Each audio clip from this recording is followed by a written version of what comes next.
Exodus chapter 1.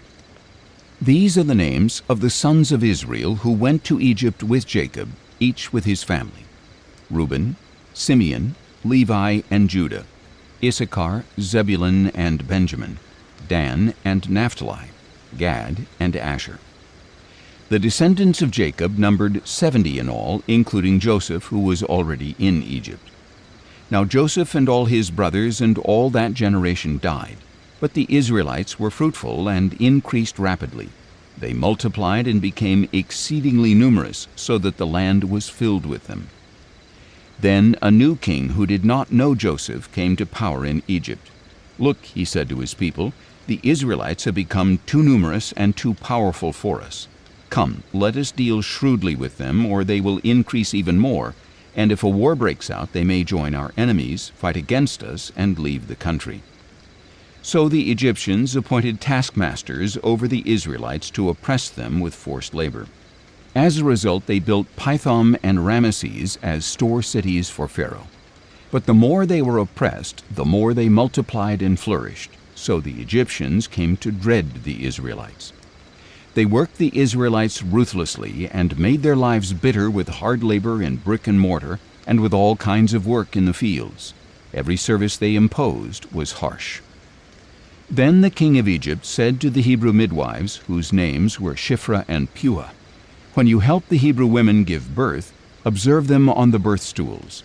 If the child is a son, kill him, but if it is a daughter, let her live." The midwives, however, feared God and did not do as the king of Egypt had instructed. They let the boys live. So the king of Egypt summoned the midwives and asked them, "Why have you done this? Why have you let the boys live?"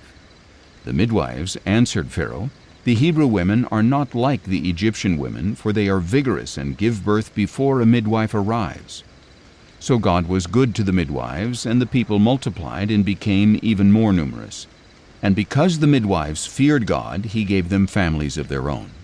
Then Pharaoh commanded all his people, "Every son born to the Hebrews you must throw into the Nile, but every daughter you may allow to live." Exodus chapter 2.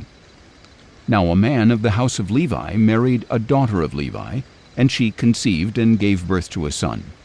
When she saw that he was a beautiful child, she hid him for 3 months. But when she could no longer hide him, she got him a papyrus basket and coated it with tar and pitch. Then she placed the child in the basket and set it among the reeds along the bank of the Nile. And his sister stood at a distance to see what would happen to him. Soon the daughter of Pharaoh went down to bathe in the Nile, and her attendants were walking along the river bank. And when she saw the basket among the reeds, she sent her maidservant to retrieve it. When she opened it, she saw the child, and behold, the little boy was crying. So she had compassion on him and said, "This is one of the Hebrew children." Then his sisters said to Pharaoh's daughter, "Shall I go and call one of the Hebrew women to nurse the child for you?" "Go ahead," Pharaoh's daughter told her. And the girl went and called the boy's mother.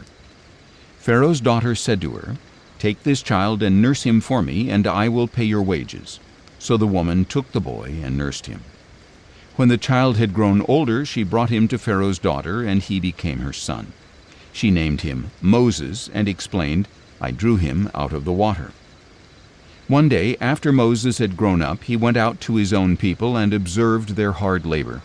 He saw an Egyptian beating a Hebrew, one of his own people. After looking this way and that and seeing no one, he struck down the Egyptian and hid his body in the sand. The next day Moses went out and saw 2 Hebrews fighting. He asked the one in the wrong, "Why are you attacking your companion?"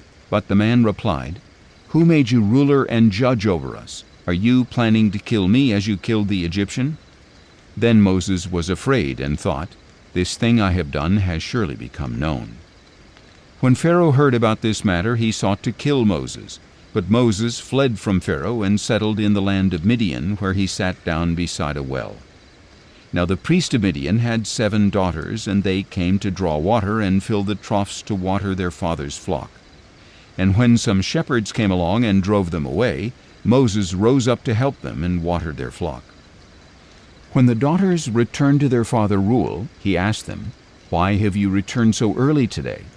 "An Egyptian rescued us from the shepherds," they replied. "He even drew water for us and watered the flock." "So where is he?" their father asked. "Why did you leave the man behind? Invite him to have something to eat." Moses agreed to stay with the man, and he gave his daughter Zipporah to Moses in marriage. And she gave birth to a son, and Moses named him Gershom, saying, "I have become a foreigner in a foreign land." After a long time, the king of Egypt died. The Israelites groaned and cried out under their burden of slavery, and their cry for deliverance from bondage ascended to God. So God heard their groaning, and he remembered his covenant with Abraham, Isaac, and Jacob. God saw the Israelites and took notice. Exodus chapter 3. Meanwhile, Moses was shepherding the flock of his father-in-law Jethro, the priest of Midian. He led the flock to the far side of the wilderness and came to Horeb, the mountain of God. There the angel of the Lord appeared to him in a blazing fire from within a bush. Moses saw the bush ablaze with fire, but it was not consumed. So Moses thought, "I must go over and see this marvelous sight. Why is the bush not burning up?" When the Lord saw that he had gone over to look, God called out to him from within the bush, "Moses, Moses." "Here I am," he answered. "Do not come any closer," God said. "Take off your sandals, for the place where you are standing is holy ground."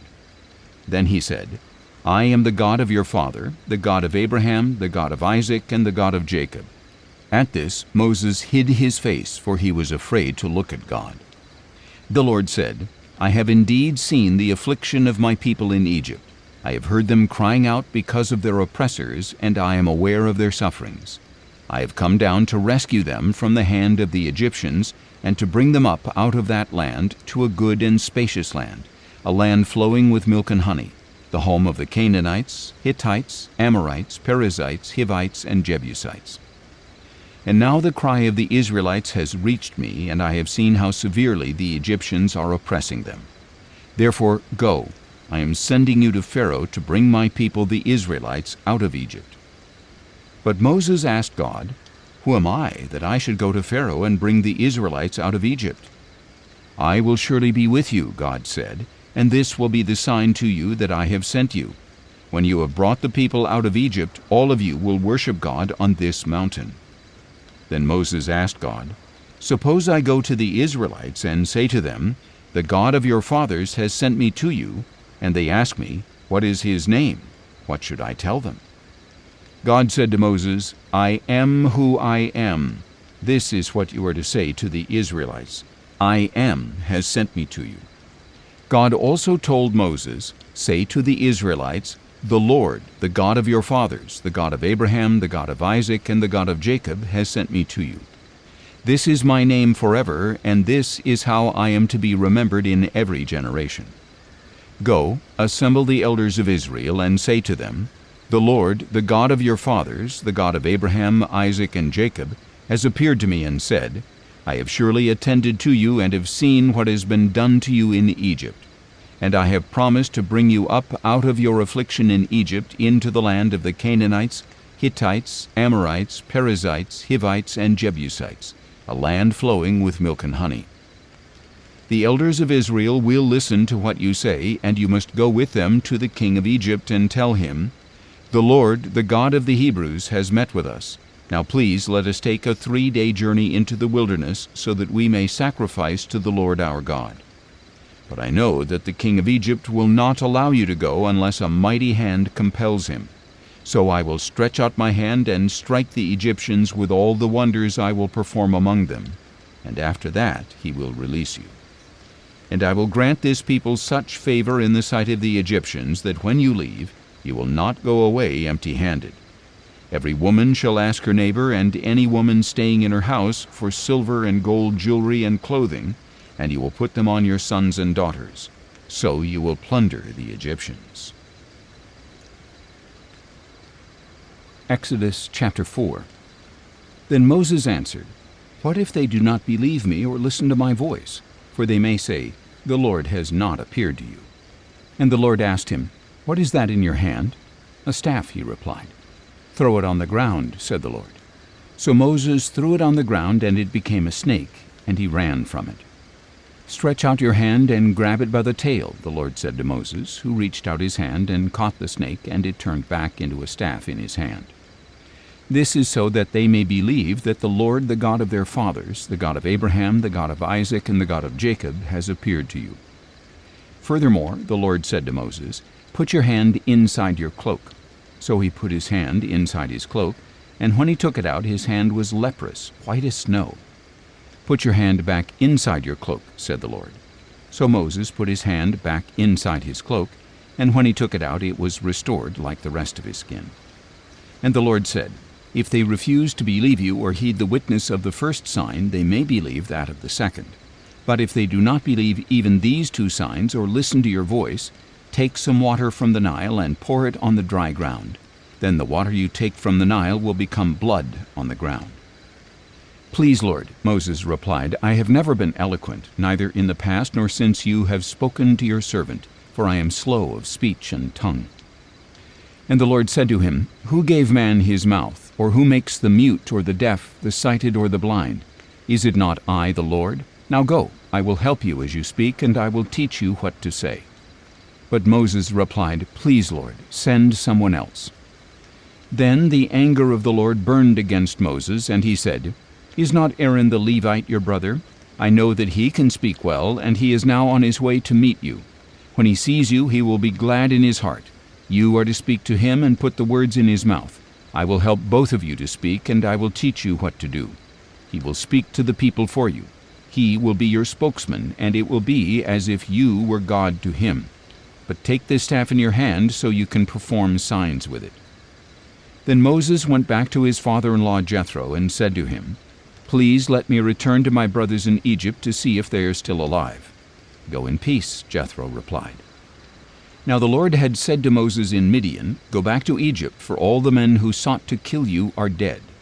So Moses took his wife and sons, put them on a donkey, and headed back to Egypt, and he took the staff of God in his hand. The Lord instructed Moses, "When you go back to Egypt, see that you perform before Pharaoh all the wonders that I have put within your power. But I will harden his heart so that he will not let the people go. Then tell Pharaoh that this is what the Lord says. Israel is my firstborn son, and I told you to let my son go so that he may worship me. But since you have refused to let him go, behold, I will kill your firstborn son." Now at a lodging place along the way, the Lord met Moses and was about to kill him. But Zipporah took a flint knife, cut off her son's foreskin, and touched it to Moses' feet. "Surely you are a bridegroom of blood to me," she said. So the Lord let him alone. When she said bridegroom of blood, she was referring to the circumcision. Meanwhile the Lord had said to Aaron, "Go and meet Moses in the wilderness." So he went and met Moses at the mountain of God and kissed him. And Moses told Aaron everything the Lord had sent him to say and all the signs he had commanded him to perform. Then Moses and Aaron went and assembled all the elders of the Israelites, and Aaron relayed everything the Lord had said to Moses. And Moses performed the signs before the people, and they believed.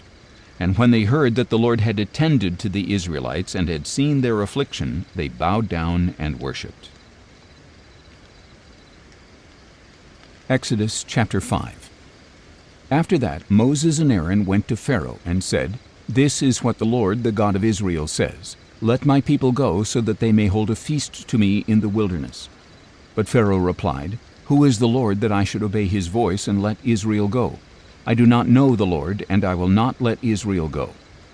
"The God of the Hebrews has met with us," they answered. "Please let us go on a 3-day journey into the wilderness to sacrifice to the Lord our God, or he may strike us with plagues or with the sword." But the king of Egypt said to them, "Moses and Aaron, why do you draw the people away from their work? Get back to your labor." Pharaoh also said, "Look, the people of the land are now numerous, and you would be stopping them from their labor." That same day Pharaoh commanded the taskmasters of the people and their foremen, "You shall no longer supply the people with straw for making bricks. They must go and gather their own straw, but require of them the same quota of bricks as before. Do not reduce it, for they are lazy. That is why they are crying out, 'Let us go and sacrifice to our God.' Make the work harder on the men so they will be occupied and pay no attention to these lies." So the taskmasters and foremen of the people went out and said to them, This is what Pharaoh says, I am no longer giving you straw. Go and get your own straw wherever you can find it. But your workload will in no way be reduced. So the people scattered all over the land of Egypt to gather stubble for straw. The taskmasters kept pressing them, saying, Fulfill your quota each day, just as you did when straw was provided. Then the Israelite foremen, whom Pharaoh's taskmasters had set over the people, were beaten and asked, Why have you not fulfilled your quota of bricks yesterday or today, as you did before? So the Israelite foreman went and appealed to Pharaoh, Why are you treating your servants this way? No straw has been given to your servants, yet we are told, Make bricks. Look, your servants are being beaten, but the fault is with your own people. You are slackers, Pharaoh replied, slackers. That is why you keep saying, Let us go and sacrifice to the Lord. Now get to work. You will be given no straw, yet you must deliver the full quota of bricks. The Israelite foremen realized they were in trouble when they were told, You must not reduce your daily quota of bricks. When they left Pharaoh, they confronted Moses and Aaron, who stood waiting to meet them. May the Lord look upon you and judge you, the foreman said, for you have made us a stench before Pharaoh and his officials. You have placed in their hand a sword to kill us. So Moses returned to the Lord and asked, Lord, why have you brought trouble upon this people? Is this why you sent me? Ever since I went to Pharaoh to speak in your name, he has brought trouble on this people, and you have not delivered your people in any way. Exodus chapter 6. But the Lord said to Moses, Now you will see what I will do to Pharaoh, for because of my mighty hand he will let the people go. Because of my strong hand he will drive them out of his land. God also told Moses, I am the Lord. I appeared to Abraham, to Isaac, and to Jacob as God Almighty. But by my name, the Lord, I did not make myself known to them. I also established my covenant with them to give them the land of Canaan, the land where they lived as foreigners. Furthermore, I have heard the groaning of the Israelites whom the Egyptians are enslaving, and I have remembered my covenant. Therefore tell the Israelites, I am the Lord, and I will bring you out from under the yoke of the Egyptians and deliver you from their bondage. I will redeem you with an outstretched arm and with mighty acts of judgment. I will take you as my own people, and I will be your God. Then you will know that I am the Lord your God, who brought you out from under the yoke of the Egyptians. And I will bring you into the land that I swore to give to Abraham, Isaac, and Jacob. I will give it to you as a possession. I am the Lord. Moses relayed this message to the Israelites, but on account of their broken spirit and cruel bondage, they did not listen to him. So the Lord said to Moses, Go and tell Pharaoh, king of Egypt, to let the Israelites go out of his land. But in the Lord's presence Moses replied, If the Israelites will not listen to me, then why would Pharaoh listen to me, since I am unskilled in speech? Then the Lord spoke to Moses and Aaron and gave them a charge concerning both the Israelites and Pharaoh king of Egypt, to bring the Israelites out of the land of Egypt. These were the heads of their fathers' houses. The sons of Reuben, the firstborn of Israel, were Hanok and Palu, Hezron and Carmi. These were the clans of Reuben. The sons of Simeon were Jemuel, Jamin, Ohad, Jachin, Zohar, and Shaul, the son of a Canaanite woman. These were the clans of Simeon. These were the names of the sons of Levi according to their records: Gershon, Kohath, and Merari. Levi lived 137 years. The sons of Gershon were Libni and Shimei by their clans. The sons of Kohath were Amram, Izhar, Hebron, and Uzziel. Kohath lived 133 years. The sons of Merari were Malai and Mushai. These were the clans of the Levites according to their records. And Amram married his father's sister Jochebed, and she bore him Aaron and Moses. Amram lived 137 years. The sons of Izhar were Korah, Nepheg, and Zichri. The sons of Uzziel were Mishael, Elzaphan, and Sithri. And Aaron married Elisheba, the daughter of Amminadab and sister of Nahshon, and she bore him Nadab and Abihu, Eleazar, and Ithamar. The sons of Korah were Asher, Elkanah, and Abiasaph. These were the clans of the Korahites. Aaron's son Eleazar married one of the daughters of Putiel, and she bore him Phinehas. These were the heads of the Levite families by their clans. It was this Aaron and Moses to whom the Lord said, "Bring the Israelites out of the land of Egypt by their divisions." Moses and Aaron were the ones who spoke to Pharaoh, king of Egypt, in order to bring the Israelites out of Egypt. Now on the day that the Lord spoke to Moses in Egypt, he said to him, "I am the Lord. Tell Pharaoh, king of Egypt, everything I say to you." But in the Lord's presence Moses replied, "Since I am unskilled in speech, why would Pharaoh listen to me?" Exodus chapter 7. The Lord answered Moses, "See, I have made you like God to Pharaoh, and your brother Aaron will be your prophet. You are to speak all that I command you, and your brother Aaron is to tell Pharaoh to let the Israelites go out of his land. But I will harden Pharaoh's heart, and though I will multiply my signs and wonders in the land of Egypt, Pharaoh will not listen to you. Then I will lay my hand on Egypt, and by mighty acts of judgment I will bring the divisions of my people the Israelites out of the land of Egypt. And the Egyptians will know that I am the Lord when I stretch out my hand against Egypt and bring the Israelites out from among them." So Moses and Aaron did just as the Lord had commanded them. Moses was 80 years old, and Aaron was 83 when they spoke to Pharaoh. The Lord said to Moses and Aaron, "When Pharaoh tells you, 'Perform a miracle,' you are to say to Aaron, 'Take your staff and throw it down before Pharaoh, and it will become a serpent.'" So Moses and Aaron went to Pharaoh and did just as the Lord had commanded. Aaron threw his staff down before Pharaoh and his officials, and it became a serpent. But Pharaoh called the wise men and sorcerers and magicians of Egypt, and they also did the same things by their magic arts. Each one threw down his staff, and it became a serpent. But Aaron's staff swallowed up the other staffs. Still, Pharaoh's heart was hardened, and he would not listen to them, just as the Lord had said. Then the Lord said to Moses, "Pharaoh's heart is unyielding. He refuses to let the people go. Go to Pharaoh in the morning as you see him walking out to the water. Wait on the bank of the Nile to meet him, and take in your hand the staff that was changed into a snake.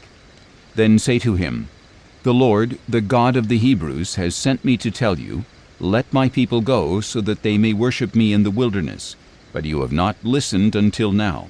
This is what the Lord says. By this you will know that I am the Lord. Behold, with a staff in my hand I will strike the water of the Nile, and it will turn to blood. The fish in the Nile will die, the river will stink, and the Egyptians will be unable to drink its water.'" And the Lord said to Moses, "Tell Aaron, take your staff and stretch out your hand over the waters of Egypt, over their rivers and canals and ponds and reservoirs, that they may become blood. There will be blood throughout the land of Egypt, even in the vessels of wood and stone." Moses and Aaron did just as the Lord had commanded. In the presence of Pharaoh and his officials, Aaron raised the staff and struck the water of the Nile, and all the water was turned to blood. The fish in the Nile died, and the river smelled so bad that the Egyptians could not drink its water, and there was blood throughout the land of Egypt. But the magicians of Egypt did the same things by their magic arts. So Pharaoh's heart was hardened, and he would not listen to Moses and Aaron, just as the Lord had said. Instead, Pharaoh turned around, went into his palace, and did not take any of this to heart. So all the Egyptians dug around the Nile for water to drink, because they could not drink the water from the river. And 7 full days passed after the Lord had struck the Nile. Exodus chapter 8. Then the Lord said to Moses, "Go to Pharaoh and tell him that this is what the Lord says. Let my people go so that they may worship me. But if you refuse to let them go, I will plague your whole country with frogs. The Nile will teem with frogs, and they will come into your palace and up to your bedroom and onto your bed, into the houses of your officials and your people, and into your ovens and kneading bowls. The frogs will come up on you and your people and all your officials." And the Lord said to Moses, "Tell Aaron, stretch out your hand with your staff over the rivers and canals and ponds, and cause the frogs to come up onto the land of Egypt." So Aaron stretched out his hand over the waters of Egypt, and the frogs came up and covered the land of Egypt. But the magicians did the same thing by their magic arts, and they also brought frogs up onto the land of Egypt. Pharaoh summoned Moses and Aaron and said, "Pray to the Lord to take the frogs away from me and my people. Then I will let your people go, that they may sacrifice to the Lord." Moses said to Pharaoh, "You may have the honor over me. When shall I pray for you and your officials and your people that the frogs, except for those in the Nile, may be taken away from you and your houses?" "Tomorrow," Pharaoh answered. "May it be as you say," Moses replied, "so that you may know that there is no one like the Lord our God. The frogs will depart from you and your houses and your officials and your people. They will remain only in the Nile." After Moses and Aaron had left Pharaoh, Moses cried out to the Lord for help with the frogs that he had brought against Pharaoh. And the Lord did as Moses requested, and the frogs in the houses, the courtyards, and the fields died. They were piled into countless heaps, and there was a terrible stench in the land. When Pharaoh saw that there was relief, however, he hardened his heart and would not listen to Moses and Aaron, just as the Lord had said.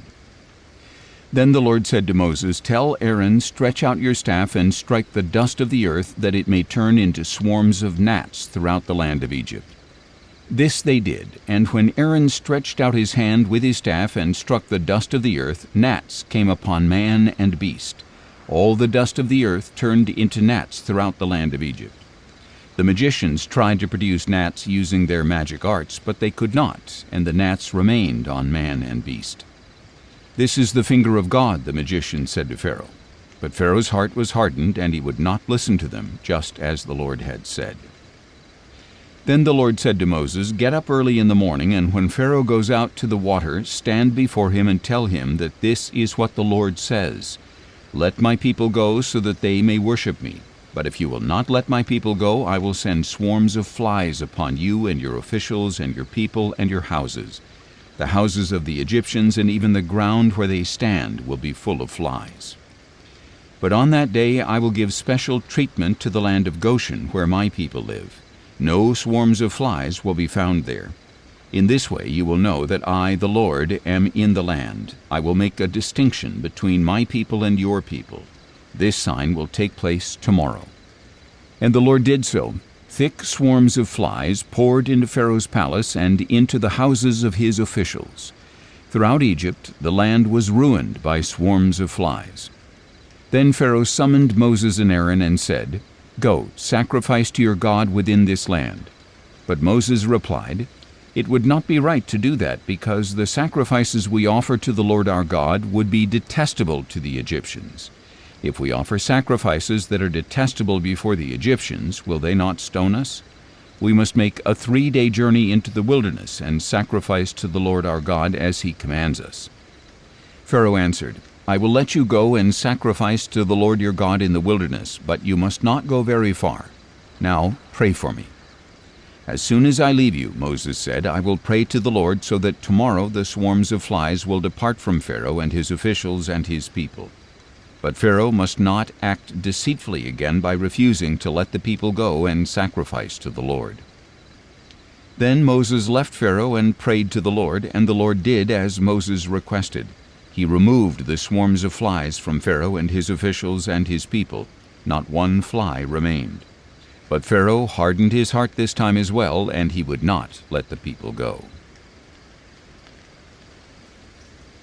Exodus chapter 9. Then the Lord said to Moses, "Go to Pharaoh and tell him that this is what the Lord, the God of the Hebrews, says.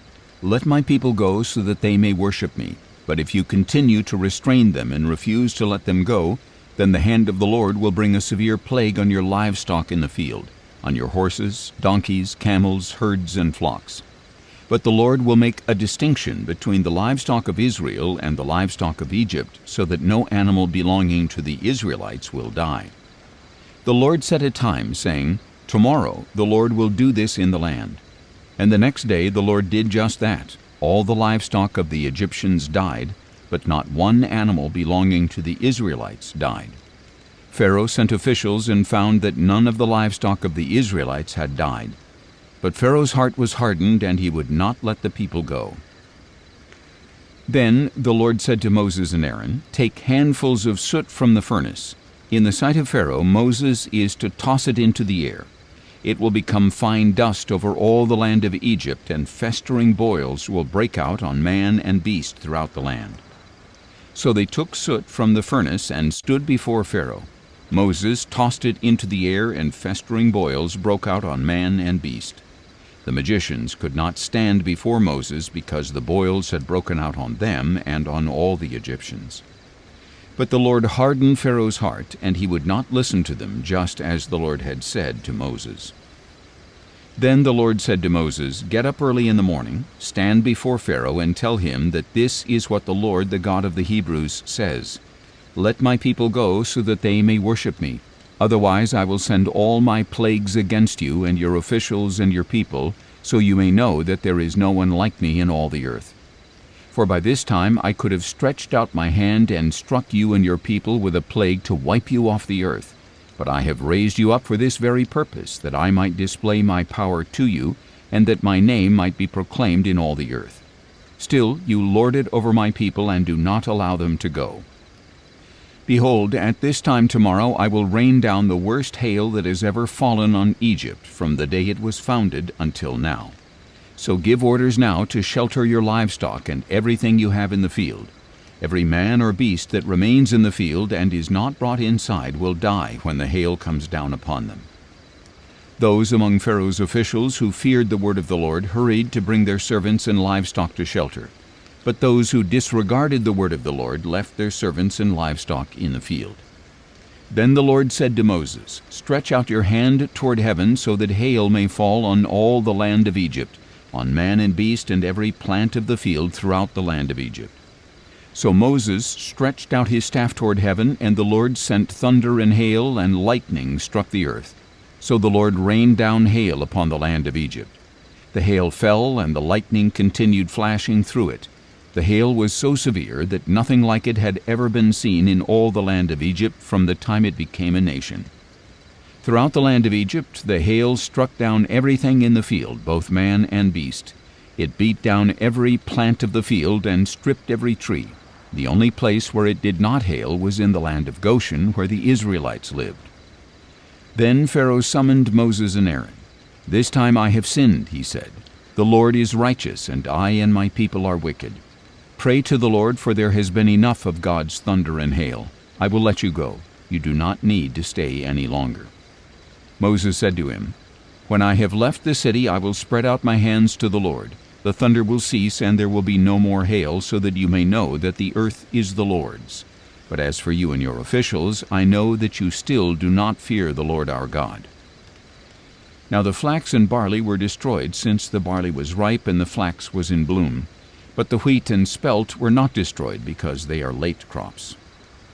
Then Moses departed from Pharaoh, went out of the city, and spread out his hands to the Lord. The thunder and hail ceased, and the rain no longer poured down on the land. When Pharaoh saw that the rain and hail and thunder had ceased, he sinned again and hardened his heart, he and his officials. So Pharaoh's heart was hardened, and he would not let the Israelites go, just as the Lord had said through Moses.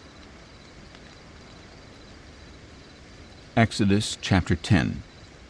Then the Lord said to Moses, "Go to Pharaoh, for I have hardened his heart and the hearts of his officials, that I may perform these miraculous signs of mine among them, and that you may tell your children and grandchildren how severely I dealt with the Egyptians when I performed miraculous signs among them, so that all of you may know that I am the Lord." So Moses and Aaron went to Pharaoh and told him, "This is what the Lord, the God of the Hebrews, says. How long will you refuse to humble yourself before me? Let my people go so that they may worship me. But if you refuse to let my people go, I will bring locusts into your territory tomorrow. They will cover the face of the land so that no one can see it. They will devour whatever is left after the hail and eat every tree that grows in your fields. They will fill your houses and the houses of all your officials and every Egyptian, something neither your fathers nor your grandfathers have seen since the day they came into this land." Then Moses turned and left Pharaoh's presence. Pharaoh's officials asked him, "How long will this man be a snare to us? Let the people go so that they may worship the Lord their God. Do you not yet realize that Egypt is in ruins?" So Moses and Aaron were brought back to Pharaoh. "Go, worship the Lord your God," he said. "But who exactly will be going?" "We will go with our young and old," Moses replied. "We will go with our sons and daughters and with our flocks and herds, for we must hold a feast to the Lord." Then Pharaoh told them, "May the Lord be with you if I ever let you go with your little ones. Clearly you are bent on evil. No, only the men may go and worship the Lord, since that is what you have been requesting." And Moses and Aaron were driven from Pharaoh's presence. Then the Lord said to Moses, "Stretch out your hand over the land of Egypt, so that the locusts may swarm over it and devour every plant in the land, everything that the hail has left behind." So Moses stretched out his staff over the land of Egypt, and throughout that day and night the Lord sent an east wind across the land. By morning the east wind had brought the locusts. The locusts swarmed across the land and settled over the entire territory of Egypt. Never before had there been so many locusts, and never again will there be. They covered the face of all the land until it was black, and they consumed all the plants on the ground and all the fruit on the trees that the hail had left behind. Nothing green was left on any tree or plant in all the land of Egypt. Pharaoh quickly summoned Moses and Aaron and said, "I have sinned against the Lord your God and against you. Now please forgive my sin once more and appeal to the Lord your God that he may remove this death from me." So Moses left Pharaoh's presence and appealed to the Lord, and the Lord changed the wind to a very strong west wind that carried off the locusts and blew them into the Red Sea. Not a single locust remained anywhere in Egypt. But the Lord hardened Pharaoh's heart, and he would not let the Israelites go. Then the Lord said to Moses, "Stretch out your hand toward heaven so that darkness may spread over the land of Egypt, a palpable darkness." So Moses stretched out his hand toward heaven, and total darkness covered all the land of Egypt for 3 days. No one could see anyone else, and for 3 days no one left his place, yet all the Israelites had light in their dwellings. Then Pharaoh summoned Moses and said, "Go, worship the Lord, even your little ones may go with you. Only your flocks and herds must stay behind." But Moses replied, "You must also provide us with sacrifices and burnt offerings to present to the Lord our God. Even our livestock must go with us. Not a hoof will be left behind, for we will need some of them to worship the Lord our God, and we will not know how we are to worship the Lord until we arrive." But the Lord hardened Pharaoh's heart, and he was unwilling to let them go. "Depart from me," Pharaoh said to Moses. "Make sure you never see my face again, for on the day you see my face, you will die." "As you say," Moses replied, "I will never see your face again." Exodus chapter 11. Then the Lord said to Moses, "I will bring upon Pharaoh and Egypt one more plague. After that he will allow you to leave this place. And when he lets you go, he will drive you out completely. Now announce to the people that men and women alike should ask their neighbors for articles of silver and gold." And the Lord gave the people favor in the sight of the Egyptians. Moreover, Moses himself was highly regarded in Egypt by Pharaoh's officials and by the people. So Moses declared, "This is what the Lord says. About midnight I will go throughout Egypt, and every firstborn son in the land of Egypt will die, from the firstborn of Pharaoh who sits on his throne to the firstborn of the servant girl behind the handmill, as well as the firstborn of all the cattle. Then a great cry will go out over all the land of Egypt. Such an outcry has never been heard before and will never be heard again. But among all the Israelites not even a dog will snarl at man or beast. Then you will know that the Lord makes a distinction between Egypt and Israel, and all these officials of yours will come and bow before me, saying, 'Go, you and all the people who follow you.' After that I will depart." And hot with anger, Moses left Pharaoh's presence. The Lord said to Moses, "Pharaoh will not listen to you, so that my wonders may be multiplied in the land of Egypt." Moses and Aaron did all these wonders before Pharaoh, but the Lord hardened Pharaoh's heart so that he would not let the Israelites go out of his land. Exodus chapter 12. Now the Lord said to Moses and Aaron in the land of Egypt, "This month is the beginning of months for you. It shall be the first month of your year. Tell the whole congregation of Israel that on the 10th day of this month each man must select a lamb for his family, one per household. If the household is too small for a whole lamb, they are to share with the nearest neighbor based on the number of people and apportion the lamb accordingly. Your lamb must be an unblemished year-old male, and you may take it from the sheep or the goats. You must keep it until the 14th day of the month, when the whole assembly of the congregation of Israel will slaughter the animals at twilight. They are to take some of the blood and put it on the sides and tops of the door frames of the houses where they eat the lambs. They are to eat the meat that night, roasted over the fire, along with unleavened bread and bitter herbs. Do not eat any of the meat raw or cooked in boiling water, but only roasted over the fire, its head and legs and inner parts. Do not leave any of it until morning. Before the morning you must burn up any part that is left over. This is how you are to eat it. You must be fully dressed for travel, with your sandals on your feet and your staff in your hand. You are to eat in haste. It is the Lord's Passover. On that night I will pass through the land of Egypt and strike down every firstborn male, both man and beast, and I will execute judgment against all the gods of Egypt. I am the Lord. The blood on the houses where you are staying will distinguish them. When I see the blood, I will pass over you. No plague will fall on you to destroy you when I strike the land of Egypt. And this day will be a memorial for you, and you are to celebrate it as a feast to the Lord, as a permanent statute for the generations to come. For 7 days you must eat unleavened bread. On the first day you are to remove the leaven from your houses. Whoever eats anything leavened from the first day through the 7th must be cut off from Israel. On the first day you are to hold a sacred assembly, and another on the 7th day. You must not do any work on those days except to prepare the meals. That is all you may do. So you are to keep the feast of unleavened bread, for on this very day I brought your divisions out of the land of Egypt. You must keep this day as a permanent statute for the generations to come.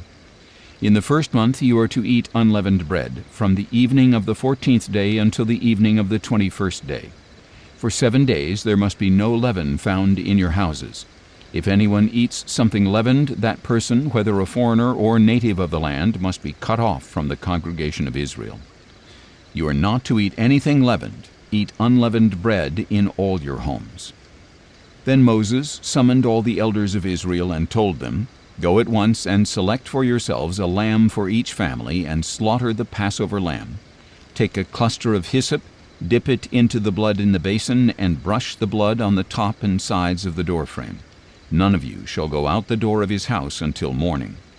When the Lord passes through to strike down the Egyptians, he will see the blood on the top and sides of the doorframe and will pass over that doorway. So he will not allow the destroyer to enter your houses and strike you down. And you are to keep this command as a permanent statute for you and your descendants. When you enter the land that the Lord will give you as he promised, you are to keep this service. When your children ask you, What does this service mean to you? You are to reply, It is the Passover sacrifice to the Lord, who passed over the houses of the Israelites in Egypt when he struck down the Egyptians and spared our homes. Then the people bowed down and worshipped, and the Israelites went and did just what the Lord had commanded Moses and Aaron. Now at midnight the Lord struck down every firstborn male in the land of Egypt, from the firstborn of Pharaoh, who sat on his throne, to the firstborn of the prisoner in the dungeon, as well as all the firstborn among the livestock. During the night Pharaoh got up, he and all his officials and all the Egyptians, and there was loud wailing in Egypt, for there was no house without someone dead. Then Pharaoh summoned Moses and Aaron by night and said, Get up, leave my people, both you and the Israelites. Go, worship the Lord as you have requested. Take your flocks and herds as well, just as you have said, and depart, and bless me also. And in order to send them out of the land quickly, the Egyptians urged the people on, for otherwise, they said, we are all going to die. So the people took their dough before it was leavened, carrying it on their shoulders in kneading bowls wrapped in clothing. Furthermore, the Israelites acted on Moses' word and asked the Egyptians for articles of silver and gold and for clothing. And the Lord gave the people such favor in the sight of the Egyptians that they granted their request. In this way they plundered the Egyptians. The Israelites journeyed from Ramesses to Succoth with about 600,000 men on foot, besides women and children. And a mixed multitude also went up with them, along with great droves of livestock, both flocks and herds. Since their dough had no leaven, the people baked what they had brought out of Egypt into unleavened loaves. For when they had been driven out of Egypt, they could not delay and had not prepared any provisions for themselves. Now the duration of the Israelites' stay in Egypt was 430 years. At the end of the 430 years, to the very day, all the Lord's divisions went out of the land of Egypt. Because the Lord kept a vigil that night to bring them out of the land of Egypt, this same night is to be a vigil to the Lord, to be observed by all the Israelites for the generations to come. And the Lord said to Moses and Aaron, "This is the statute of the Passover. No foreigner is to eat of it, but any slave who has been purchased may eat of it after you have circumcised him. A temporary resident or hired hand shall not eat the Passover. It must be eaten inside one house. You are not to take any of the meat outside the house, and you may not break any of the bones. The whole congregation of Israel must celebrate it. If a foreigner resides with you and wants to celebrate the Lord's Passover, all the males in the household must be circumcised. Then he may come near to celebrate it, and he shall be like a native of the land. But no uncircumcised man may eat of it. The same law shall apply to both the native and the foreigner who resides among you." Then all the Israelites did this. They did just as the Lord had commanded Moses and Aaron. And on that very day the Lord brought the Israelites out of the land of Egypt by their divisions. Exodus chapter 13. Then the Lord said to Moses, "Consecrate to me every firstborn male. The firstborn from every womb among the Israelites belongs to me, both of man and beast." So Moses told the people, "Remember this day, the day you came out of Egypt, out of the house of slavery.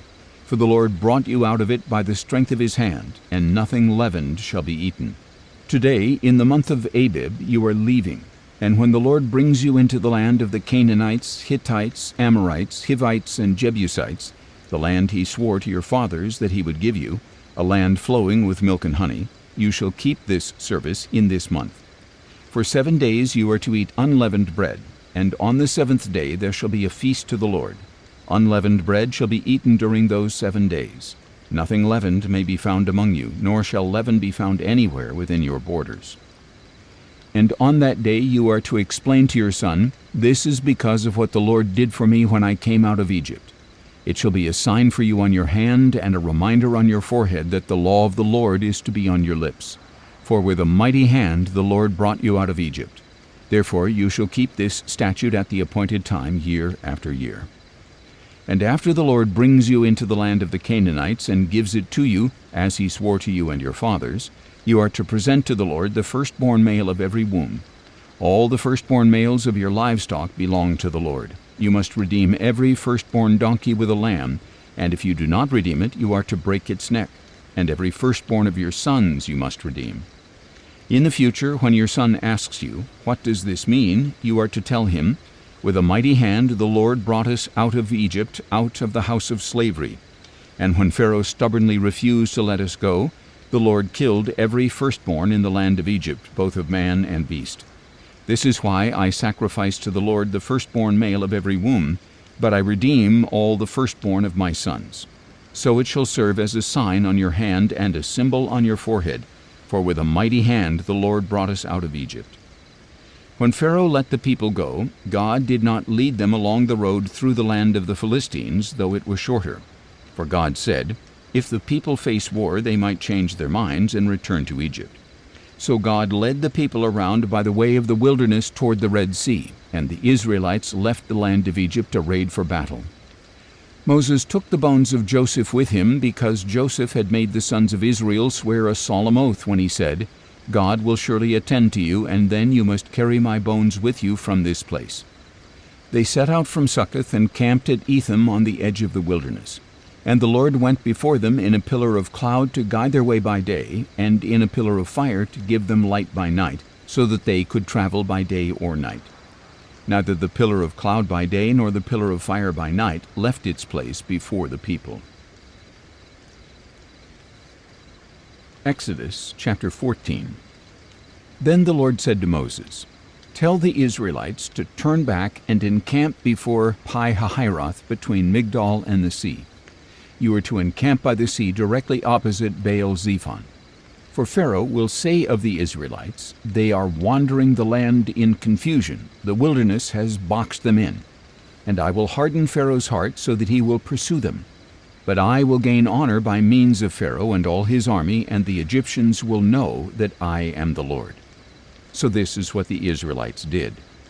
When the king of Egypt was told that the people had fled, Pharaoh and his officials changed their minds about them and said, "What have we done? We have released Israel from serving us." So Pharaoh prepared his chariot and took his army with him. He took 600 of the best chariots and all the other chariots of Egypt, with officers over all of them. And the Lord hardened the heart of Pharaoh, king of Egypt, so that he pursued the Israelites who were marching out defiantly.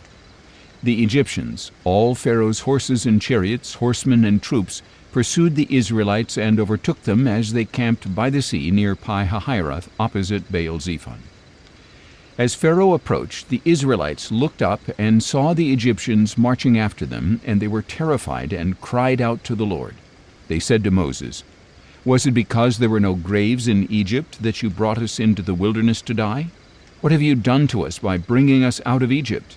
Did we not say to you in Egypt, 'Leave us alone so that we may serve the Egyptians'? For it would have been better for us to serve the Egyptians than to die in the wilderness." But Moses told the people, "Do not be afraid. Stand firm, and you will see the Lord's salvation, which he will accomplish for you today. For the Egyptians you see today you will never see again. The Lord will fight for you. You need only to be still." Then the Lord said to Moses, "Why are you crying out to me? Tell the Israelites to go forward. And as for you, lift up your staff and stretch out your hand over the sea and divide it, so that the Israelites can go through the sea on dry ground.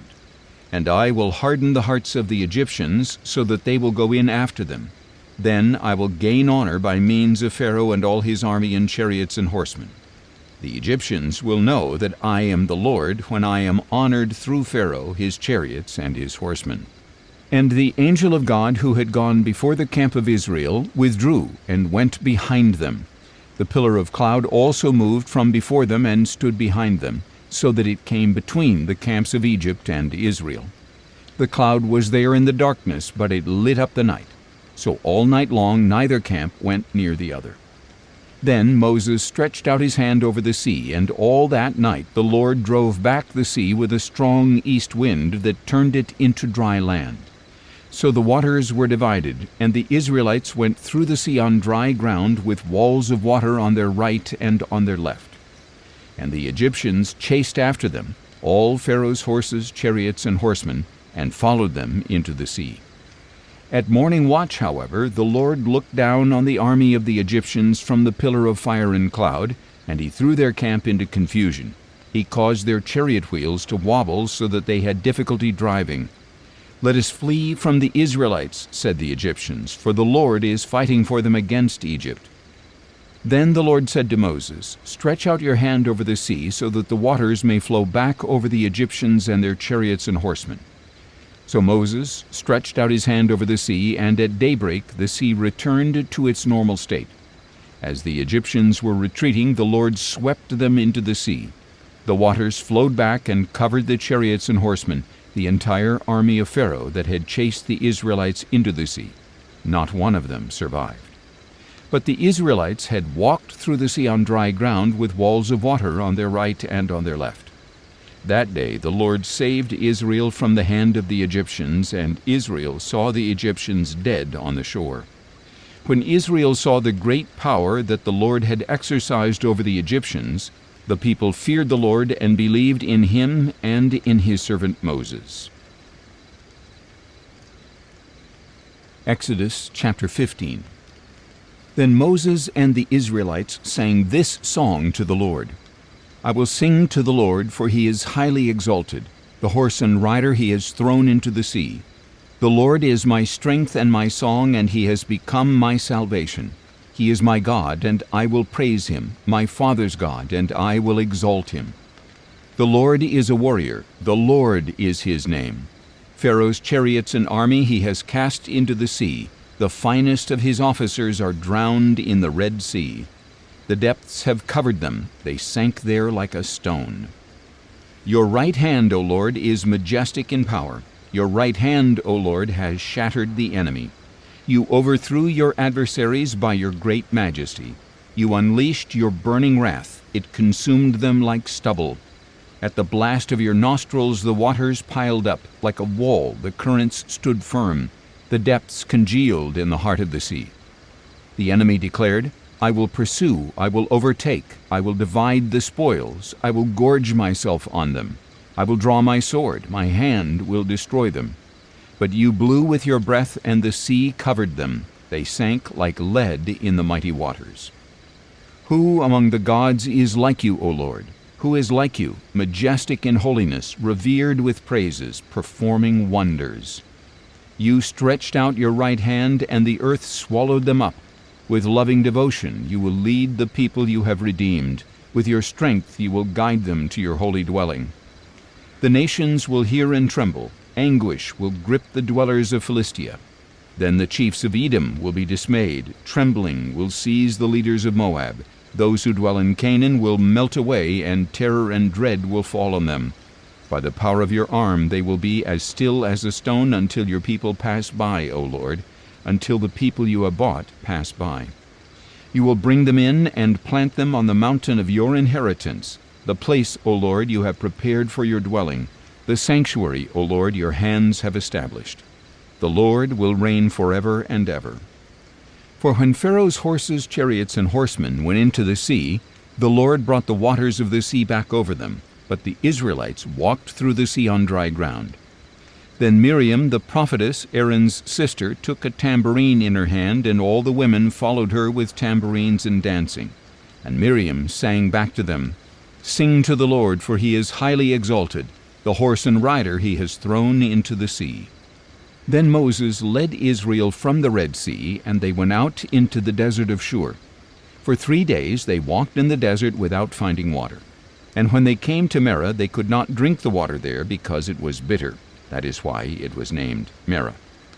So the people grumbled against Moses, saying, What are we to drink? And Moses cried out to the Lord, and the Lord showed him a log. And when he cast it into the waters, they were sweetened. There the Lord made for them a statute and an ordinance, and there he tested them, saying, If you will listen carefully to the voice of the Lord your God, and do what is right in his eyes, and pay attention to his commands, and keep all his statutes, then I will not bring on you any of the diseases I inflicted on the Egyptians, for I am the Lord who heals you. Then they came to Elim, where there were 12 springs of water and 70 palm trees, and they camped there by the waters. Exodus chapter 16. On the 15th day of the 2nd month, after they had left the land of Egypt, the whole congregation of Israel set out from Elim and came to the desert of Sin, which is between Elim and Sinai. And there, in the desert, they all grumbled against Moses and Aaron. If only we had died by the Lord's hand in the land of Egypt, they said. There we sat by pots of meat and ate our fill of bread. But you have brought us into this desert to starve this whole assembly to death. Then the Lord said to Moses, Behold, I will rain down bread from heaven for you. Each day the people are to go out and gather enough for that day.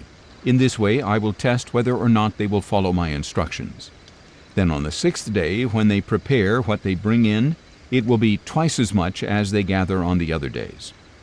So Moses and Aaron said to all the Israelites, This evening you will know that it was the Lord who brought you out of the land of Egypt. And in the morning you will see the Lord's glory, because he has heard your grumbling against him. For who are we that you should grumble against us? And Moses added, The Lord will give you meat to eat this evening, and bread to fill you in the morning, for he has heard your grumbling against him. Who are we? Your grumblings are not against us, but against the Lord. Then Moses said to Aaron, Tell the whole congregation of Israel, Come before the Lord, for he has heard your grumbling. And as Aaron was speaking to the whole congregation of Israel, they looked toward the desert, and there in a cloud the glory of the Lord appeared. Then the Lord said to Moses, I have heard the grumbling of the Israelites. Tell them, At twilight you will eat meat, and in the morning you will be filled with bread. Then you will know that I am the Lord your God. That evening quail came and covered the camp, and in the morning there was a layer of dew around the camp. When the layer of dew had evaporated, there were thin flakes on the desert floor, as fine as frost on the ground. When the Israelites saw it, they asked one another, What is it? For they did not know what it was. So Moses told them, It is the bread that the Lord has given you to eat. "This is what the Lord has commanded. Each one is to gather as much as he needs. You may take an omer for each person in your tent." So the Israelites did this. Some gathered more and some less. When they measured it by the omer, he who gathered much had no excess, and he who gathered little had no shortfall. Each one gathered as much as he needed to eat. Then Moses said to them, "No one may keep any of it until morning." But they did not listen to Moses. Some people left part of it until morning, and it became infested with maggots and began to smell. So Moses was angry with them. Every morning each one gathered as much as was needed, and when the sun grew hot, it melted away. On the 6th day they gathered twice as much food, 2 omers per person, and all the leaders of the congregation came and reported this to Moses. He told them, "This is what the Lord has said. Tomorrow is to be a day of complete rest, a holy Sabbath to the Lord. So bake what you want to bake and boil what you want to boil. Then set aside whatever remains and keep it until morning." So they set it aside until morning as Moses had commanded, and it did not smell or contain any maggots. "Eat it today," Moses said, "because today is a Sabbath to the Lord. Today you will not find anything in the field. For 6 days you may gather, but on the 7th day, the Sabbath, it will not be there." Yet on the 7th day some of the people went out to gather, but they did not find anything. Then the Lord said to Moses, "How long will you refuse to keep my commandments and instructions? Understand that the Lord has given you the Sabbath. That is why on the 6th day he will give you bread for 2 days. On the 7th day everyone must stay where he is. No one may leave his place." So the people rested on the 7th day. Now the house of Israel called the bread manna. It was white like coriander seed and tasted like wafers made with honey. Moses said, "This is what the Lord has commanded. Keep an omer of manna for the generations to come, so that they may see the bread I fed you in the wilderness when I brought you out of the land of Egypt." So Moses told Aaron, "Take a jar and fill it with an omer of manna. Then place it before the Lord to be preserved for the generations to come." And Aaron placed it in front of the testimony to be preserved, just as the Lord had commanded Moses. The Israelites ate manna 40 years until they came to a land where they could settle. They ate manna until they reached the border of Canaan. Now an omer is 1/10 of an ephah. Exodus chapter 17. Then the whole congregation of Israel left the desert of Sin, moving from place to place as the Lord commanded. They camped at Rephidim, but there was no water for the people to drink. So the people contended with Moses, "Give us water to drink." "Why do you contend with me?" Moses replied. "Why do you test the Lord?" But the people thirsted for water there, and they grumbled against Moses. "Why have you brought us out of Egypt to make us and our children and livestock die of thirst?" Then Moses cried out to the Lord, "What should I do with these people? A little more, and they will stone me." And the Lord said to Moses, "Walk on ahead of the people, and take some of the elders of Israel with you. Take along in your hand the staff with which you struck the Nile, and go. Behold, I will stand there before you by the rock at Horeb, and when you strike the rock, water will come out of it for the people to drink." So Moses did this in the sight of the elders of Israel. He named the place Massah and Meribah because the Israelites quarreled and because they tested the Lord, saying, "Is the Lord among us or not?" After this the Amalekites came and attacked the Israelites at Rephidim. So Moses said to Joshua, "Choose some of our men and go out to fight the Amalekites. Tomorrow I will stand on the hilltop with the staff of God in my hand." Joshua did as Moses had instructed him and fought against the Amalekites, while Moses, Aaron, and Hur went up to the top of the hill. As long as Moses held up his hands, Israel prevailed, but when he lowered them, Amalek prevailed. When Moses' hands grew heavy, they took a stone and put it under him, and he sat on it. Then Aaron and Hur held his hands up, one on each side, so that his hands remained steady until the sun went down. So Joshua overwhelmed Amalek and his army with the sword. Then the Lord said to Moses, "Write this on a scroll as a reminder and recite it to Joshua, because I will utterly blot out the memory of Amalek from under heaven." And Moses built an altar and named it, "The Lord is my banner." Indeed, he said, a hand was lifted up toward the throne of the Lord. The Lord will war against Amalek from generation to generation. Exodus chapter 18. Now Moses' father-in-law Jethro, the priest of Midian, heard about all that God had done for Moses and his people Israel, and how the Lord had brought Israel out of Egypt. After Moses had sent back his wife Zipporah, his father-in-law Jethro had received her, along with her 2 sons. One son was named Gershom, for Moses had said, I have been a foreigner in a foreign land. The other son was named Eleazar, for Moses had said, The God of my father was my helper and delivered me from the sword of Pharaoh. Moses' father-in-law Jethro, along with Moses' wife and sons, came to him in the desert, where he was encamped at the mountain of God. He sent word to Moses, I, your father-in-law Jethro, am coming to you with your wife and her 2 sons. So Moses went out to meet his father-in-law and bowed down and kissed him. They greeted each other and went into the tent. Then Moses recounted to his father-in-law all that the Lord had done to Pharaoh and the Egyptians for Israel's sake, all the hardships they had encountered along the way, and how the Lord had delivered them. And Jethro rejoiced over all the good things the Lord had done for Israel, whom he had rescued from the hand of the Egyptians. Jethro declared, Blessed be the Lord who has delivered you from the hand of the Egyptians and of Pharaoh, and who has delivered the people from the hand of the Egyptians. Now I know that the Lord is greater than all other gods, for he did this when they treated Israel with arrogance.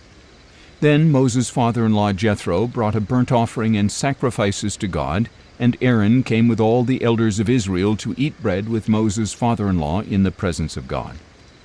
The next day Moses took his seat to judge the people, and they stood around him from morning until evening. When his father-in-law saw all that Moses was doing for the people, he asked, What is this that you are doing for the people? Why do you sit alone as judge, with all the people standing around you from morning till evening? Because the people come to me to inquire of God, Moses replied. Whenever they have a dispute, it is brought to me to judge between one man and another, and I make known to them the statutes and laws of God. But Moses' father-in-law said to him, What you are doing is not good. Surely you and these people with you will wear yourselves out, because the task is too heavy for you. You cannot handle it alone. Now listen to me. I will give you some advice, and may God be with you. You must be the people's representative before God and bring their causes to him. Teach them the statutes and laws, and show them the way to live and the work they must do. Furthermore, select capable men from among the people, God-fearing, trustworthy men who are averse to dishonest gain. Appoint them over the people as leaders of thousands, of hundreds, of 50s, and of 10s. Have these men judge the people at all times. Then they can bring you any major issue, but all minor cases they can judge on their own, so that your load may be lightened as they share it with you. If you follow this advice and God so directs you, then you will be able to endure, and all these people can go home in peace. Moses listened to his father-in-law and did everything he said. So Moses chose capable men from all Israel and made them heads over the people as leaders of thousands, of hundreds, of 50s, and of 10s. And they judged the people at all times. They would bring the difficult cases to Moses, but any minor issue they would judge themselves. Then Moses sent his father-in-law on his way, and Jethro returned to his own land. Exodus chapter 19. In the 3rd month, on the same day of the month that the Israelites had left the land of Egypt, they came to the wilderness of Sinai. After they had set out from Rephidim, they entered the wilderness of Sinai, and Israel camped there in front of the mountain. Then Moses went up to God, and the Lord called to him from the mountain, This is what you are to tell the house of Jacob and explain to the sons of Israel. You have seen for yourselves what I did to Egypt, and how I carried you on eagle's wings and brought you to myself. Now, if you will indeed obey my voice and keep my covenant, you will be my treasured possession out of all the nations, for the whole earth is mine. And unto me you shall be a kingdom of priests and a holy nation. These are the words that you are to speak to the Israelites. So Moses went back and summoned the elders of the people, and set before them all these words that the Lord had commanded him. And all the people answered together, We will do everything that the Lord has spoken. So Moses brought their words back to the Lord. The Lord said to Moses, Behold, I will come to you in a dense cloud, so that the people will hear when I speak with you, and they will always put their trust in you. And Moses relayed to the Lord what the people had said. Then the Lord said to Moses, Go to the people and consecrate them today and tomorrow, They must wash their clothes and be prepared by the third day, for on the third day the Lord will come down on Mount Sinai in the sight of all the people. And you are to set up a boundary for the people around the mountain and tell them, "Be careful not to go up on the mountain or touch its base. Whoever touches the mountain shall surely be put to death. No hand shall touch him, but he shall surely be stoned or shot with arrows. Whether man or beast, he must not live. Only when the ram's horn sounds a long blast may they approach the mountain." When Moses came down from the mountain to the people, he consecrated them, and they washed their clothes.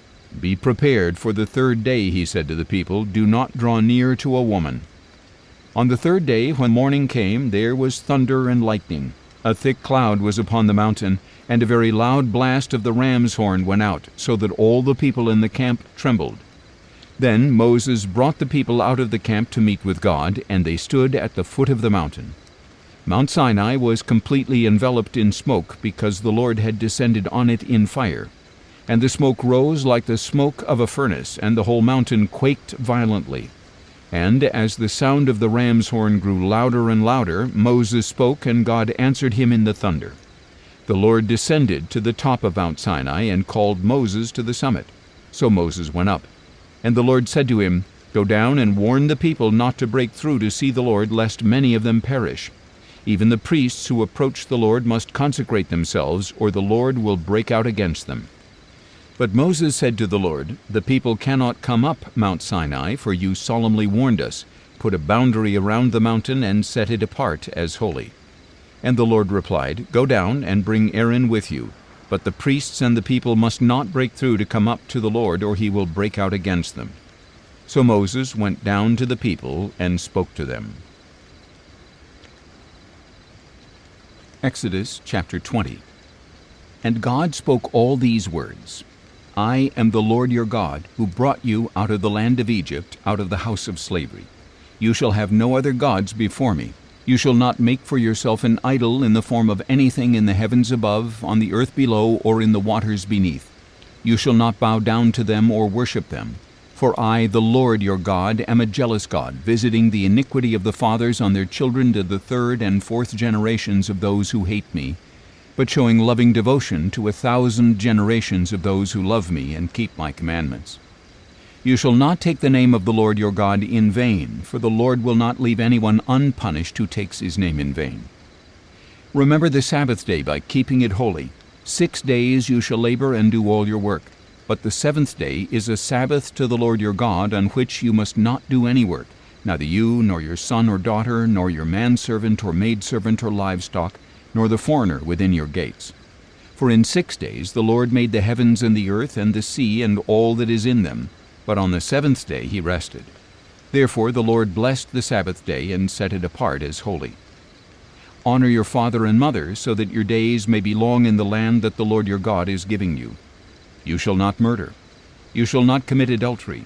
You shall not steal. You shall not bear false witness against your neighbor. You shall not covet your neighbor's house. You shall not covet your neighbor's wife, or his manservant or maidservant, or his ox or donkey, or anything that belongs to your neighbor. When all the people witnessed the thunder and lightning, the sounding of the ram's horn, and the mountain enveloped in smoke, they trembled and stood at a distance.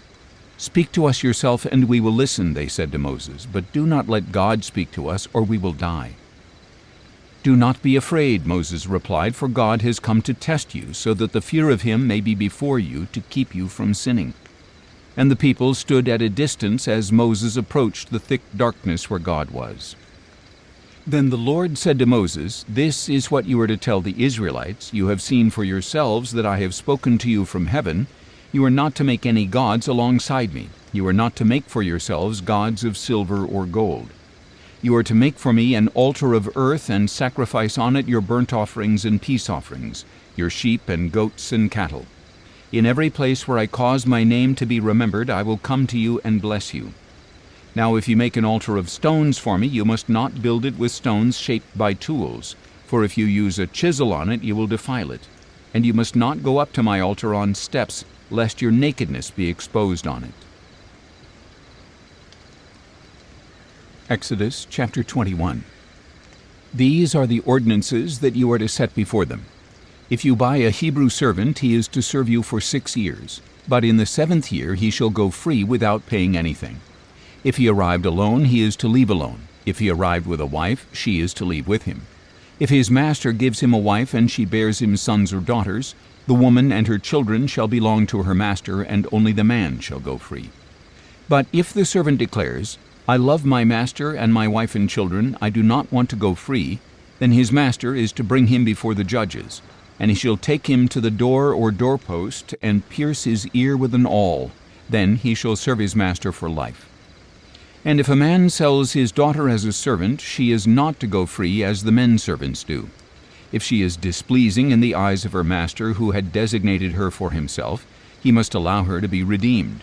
He has no right to sell her to foreigners, since he has broken faith with her. And if he chooses her for his son, he must deal with her as with a daughter. If he takes another wife, he must not reduce the food, clothing, or marital rights of his first wife. If, however, he does not provide her with these 3 things, she is free to go without monetary payment. Whoever strikes and kills a man must surely be put to death. If, however, he did not lie in wait, but God allowed it to happen, then I will appoint for you a place where he may flee. But if a man schemes and acts willfully against his neighbor to kill him, you must take him away from my altar to be put to death. Whoever strikes his father or mother must surely be put to death. Whoever kidnaps another man must be put to death, whether he sells him or the man is found in his possession. Anyone who curses his father or mother must surely be put to death. If men are quarreling and one strikes the other with a stone or a fist, and he does not die but is confined to bed, then the one who struck him shall go unpunished as long as the other can get up and walk around outside with his staff. Nevertheless, he must compensate the man for his lost work and see that he is completely healed. If a man strikes his manservant or maidservant with a rod, and the servant dies by his hand, he shall surely be punished. However, if the servant gets up after a day or 2, the owner shall not be punished, since the servant is his property. If men who are fighting strike a pregnant woman and her child is born prematurely, but there is no further injury, he shall surely be fined as the woman's husband demands and as the court allows. But if a serious injury results, then you must require a life for a life, eye for eye, tooth for tooth, hand for hand, foot for foot, burn for burn, wound for wound, and stripe for stripe. If a man strikes and blinds the eye of his manservant or maidservant, he must let the servant go free as compensation for the eye. And if he knocks out the tooth of his manservant or maidservant, he must let the servant go free as compensation for the tooth. If an ox gores a man or woman to death, the ox must surely be stoned, and its meat must not be eaten.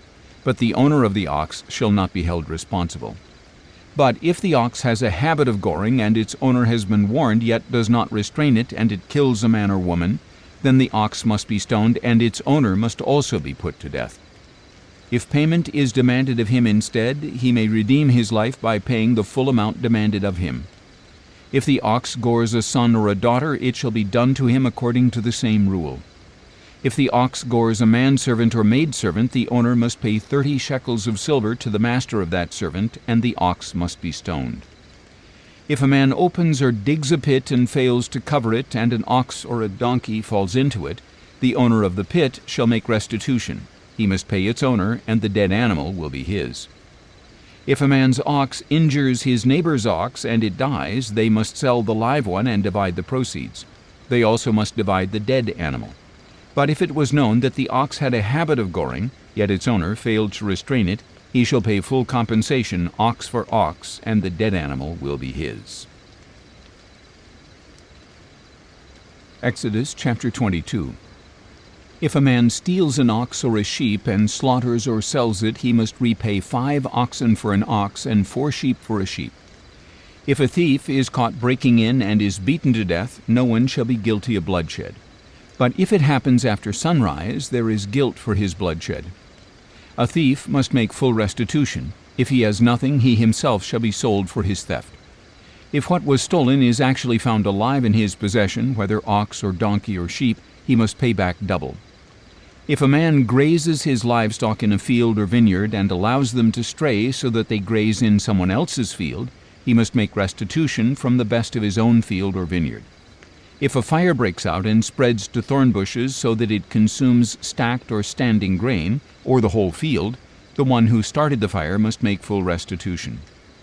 If a man gives his neighbor money or goods for safekeeping and they are stolen from the neighbor's house, the thief, if caught, must pay back double. If the thief is not found, the owner of the house must appear before the judges to determine whether he has taken his neighbor's property. In all cases of illegal possession of an ox, a donkey, a sheep, a garment, or any lost item that someone claims, "This is mine," both parties shall bring their cases before the judges. The one whom the judges find guilty must pay back double to his neighbor. If a man gives a donkey, an ox, a sheep, or any other animal to be cared for by his neighbor, but it dies or is injured or stolen while no one is watching, an oath before the Lord shall be made between the parties to determine whether or not the man has taken his neighbor's property. The owner must accept the oath and require no restitution. But if the animal was actually stolen from the neighbor, he must make restitution to the owner. If the animal was torn to pieces, he shall bring it as evidence. He need not make restitution for the torn carcass. If a man borrows an animal from his neighbor and it is injured or dies while its owner is not present, he must make full restitution. If the owner was present, no restitution is required. If the animal was rented, the fee covers the loss. If a man seduces a virgin who is not pledged in marriage and sleeps with her, he must pay the full dowry for her to be his wife. If her father absolutely refuses to give her to him, the man still must pay an amount comparable to the bridal price of a virgin. You must not allow a sorceress to live. Whoever lies with an animal must surely be put to death. If anyone sacrifices to any god other than the Lord alone, he must be set apart for destruction. You must not exploit or oppress a foreign resident, for you yourselves were foreigners in the land of Egypt. You must not mistreat any widow or orphan. If you do mistreat them, and they cry out to me in distress, I will surely hear their cry. My anger will be kindled, and I will kill you with the sword. Then your wives will become widows, and your children will be fatherless. If you lend money to one of my people among you who is poor, you must not act as a creditor to him. You are not to charge him interest. If you take your neighbor's cloak as collateral, return it to him by sunset, because his cloak is the only covering he has for his body. What else will he sleep in? And if he cries out to me, I will hear, for I am compassionate. You must not blaspheme God or curse the ruler of your people. You must not hold back offerings from your granaries or vats. You are to give me the firstborn of your sons. You shall do likewise with your cattle and your sheep. Let them stay with their mothers for 7 days, but on the 8th day you are to give them to me. You are to be my holy people. You must not eat the meat of a mauled animal found in the field. You are to throw it to the dogs. Exodus chapter 23. You shall not spread a false report. Do not join the wicked by being a malicious witness. You shall not follow the crowd in wrongdoing. When you testify in a lawsuit, do not pervert justice by siding with the crowd. And do not show favoritism to a poor man in his lawsuit. If you encounter your enemy's stray ox or donkey, you must return it to him. If you see the donkey of one who hates you fallen under its load, do not leave it there. You must help him with it. You shall not deny justice to the poor in their lawsuits. Stay far away from a false accusation. Do not kill the innocent or the just, for I will not acquit the guilty. Do not accept a bribe, for a bribe blinds those who see and twists the words of the righteous. Do not oppress a foreign resident, since you yourselves know how it feels to be foreigners, for you are foreigners in the land of Egypt.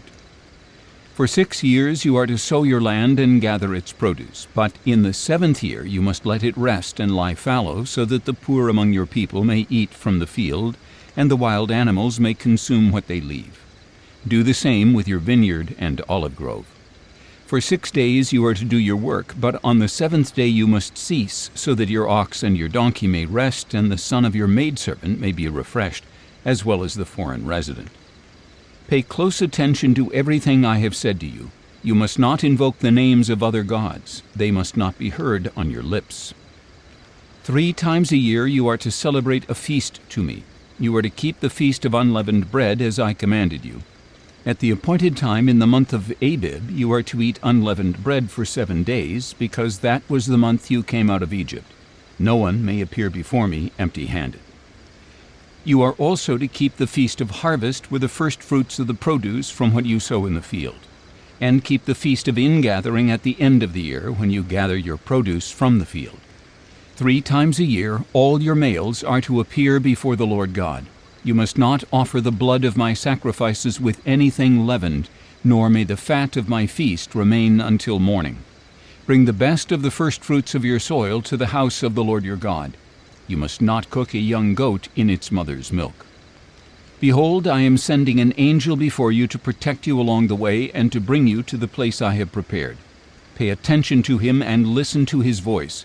Do not defy him, for he will not forgive rebellion, since my name is in him.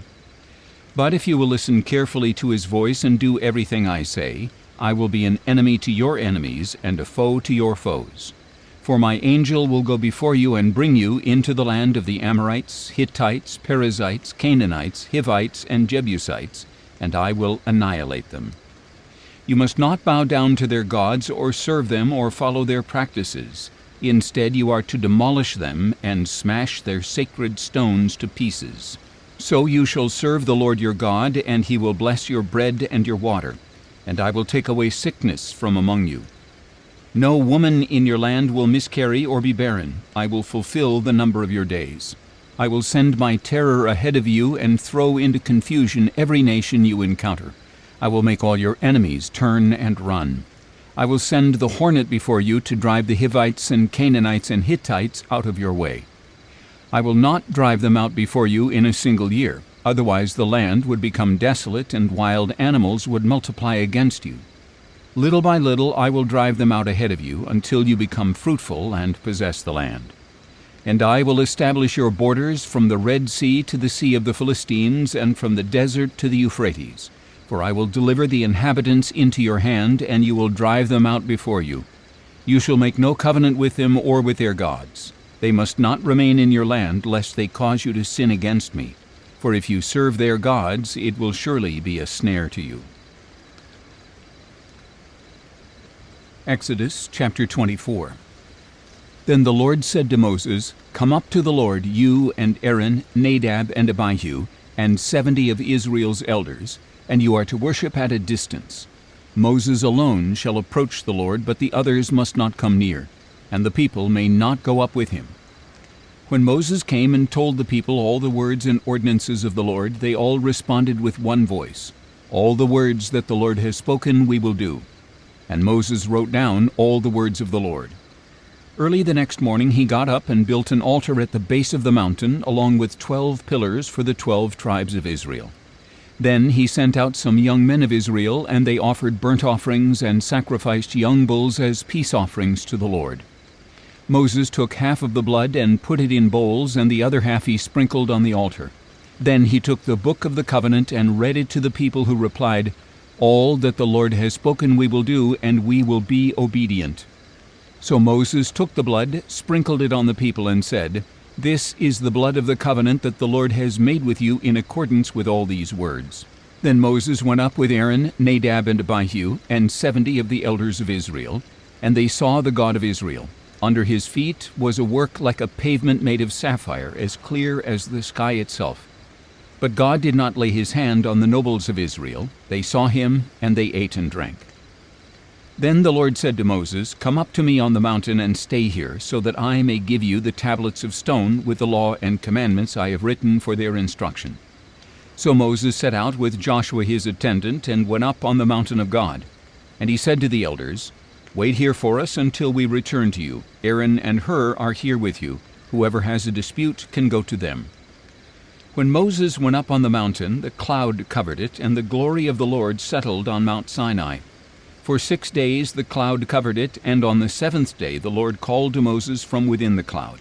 And the sight of the glory of the Lord was like a consuming fire on the mountaintop in the eyes of the Israelites. Moses entered the cloud as he went up on the mountain, and he remained on the mountain 40 days and 40 nights. Exodus chapter 25.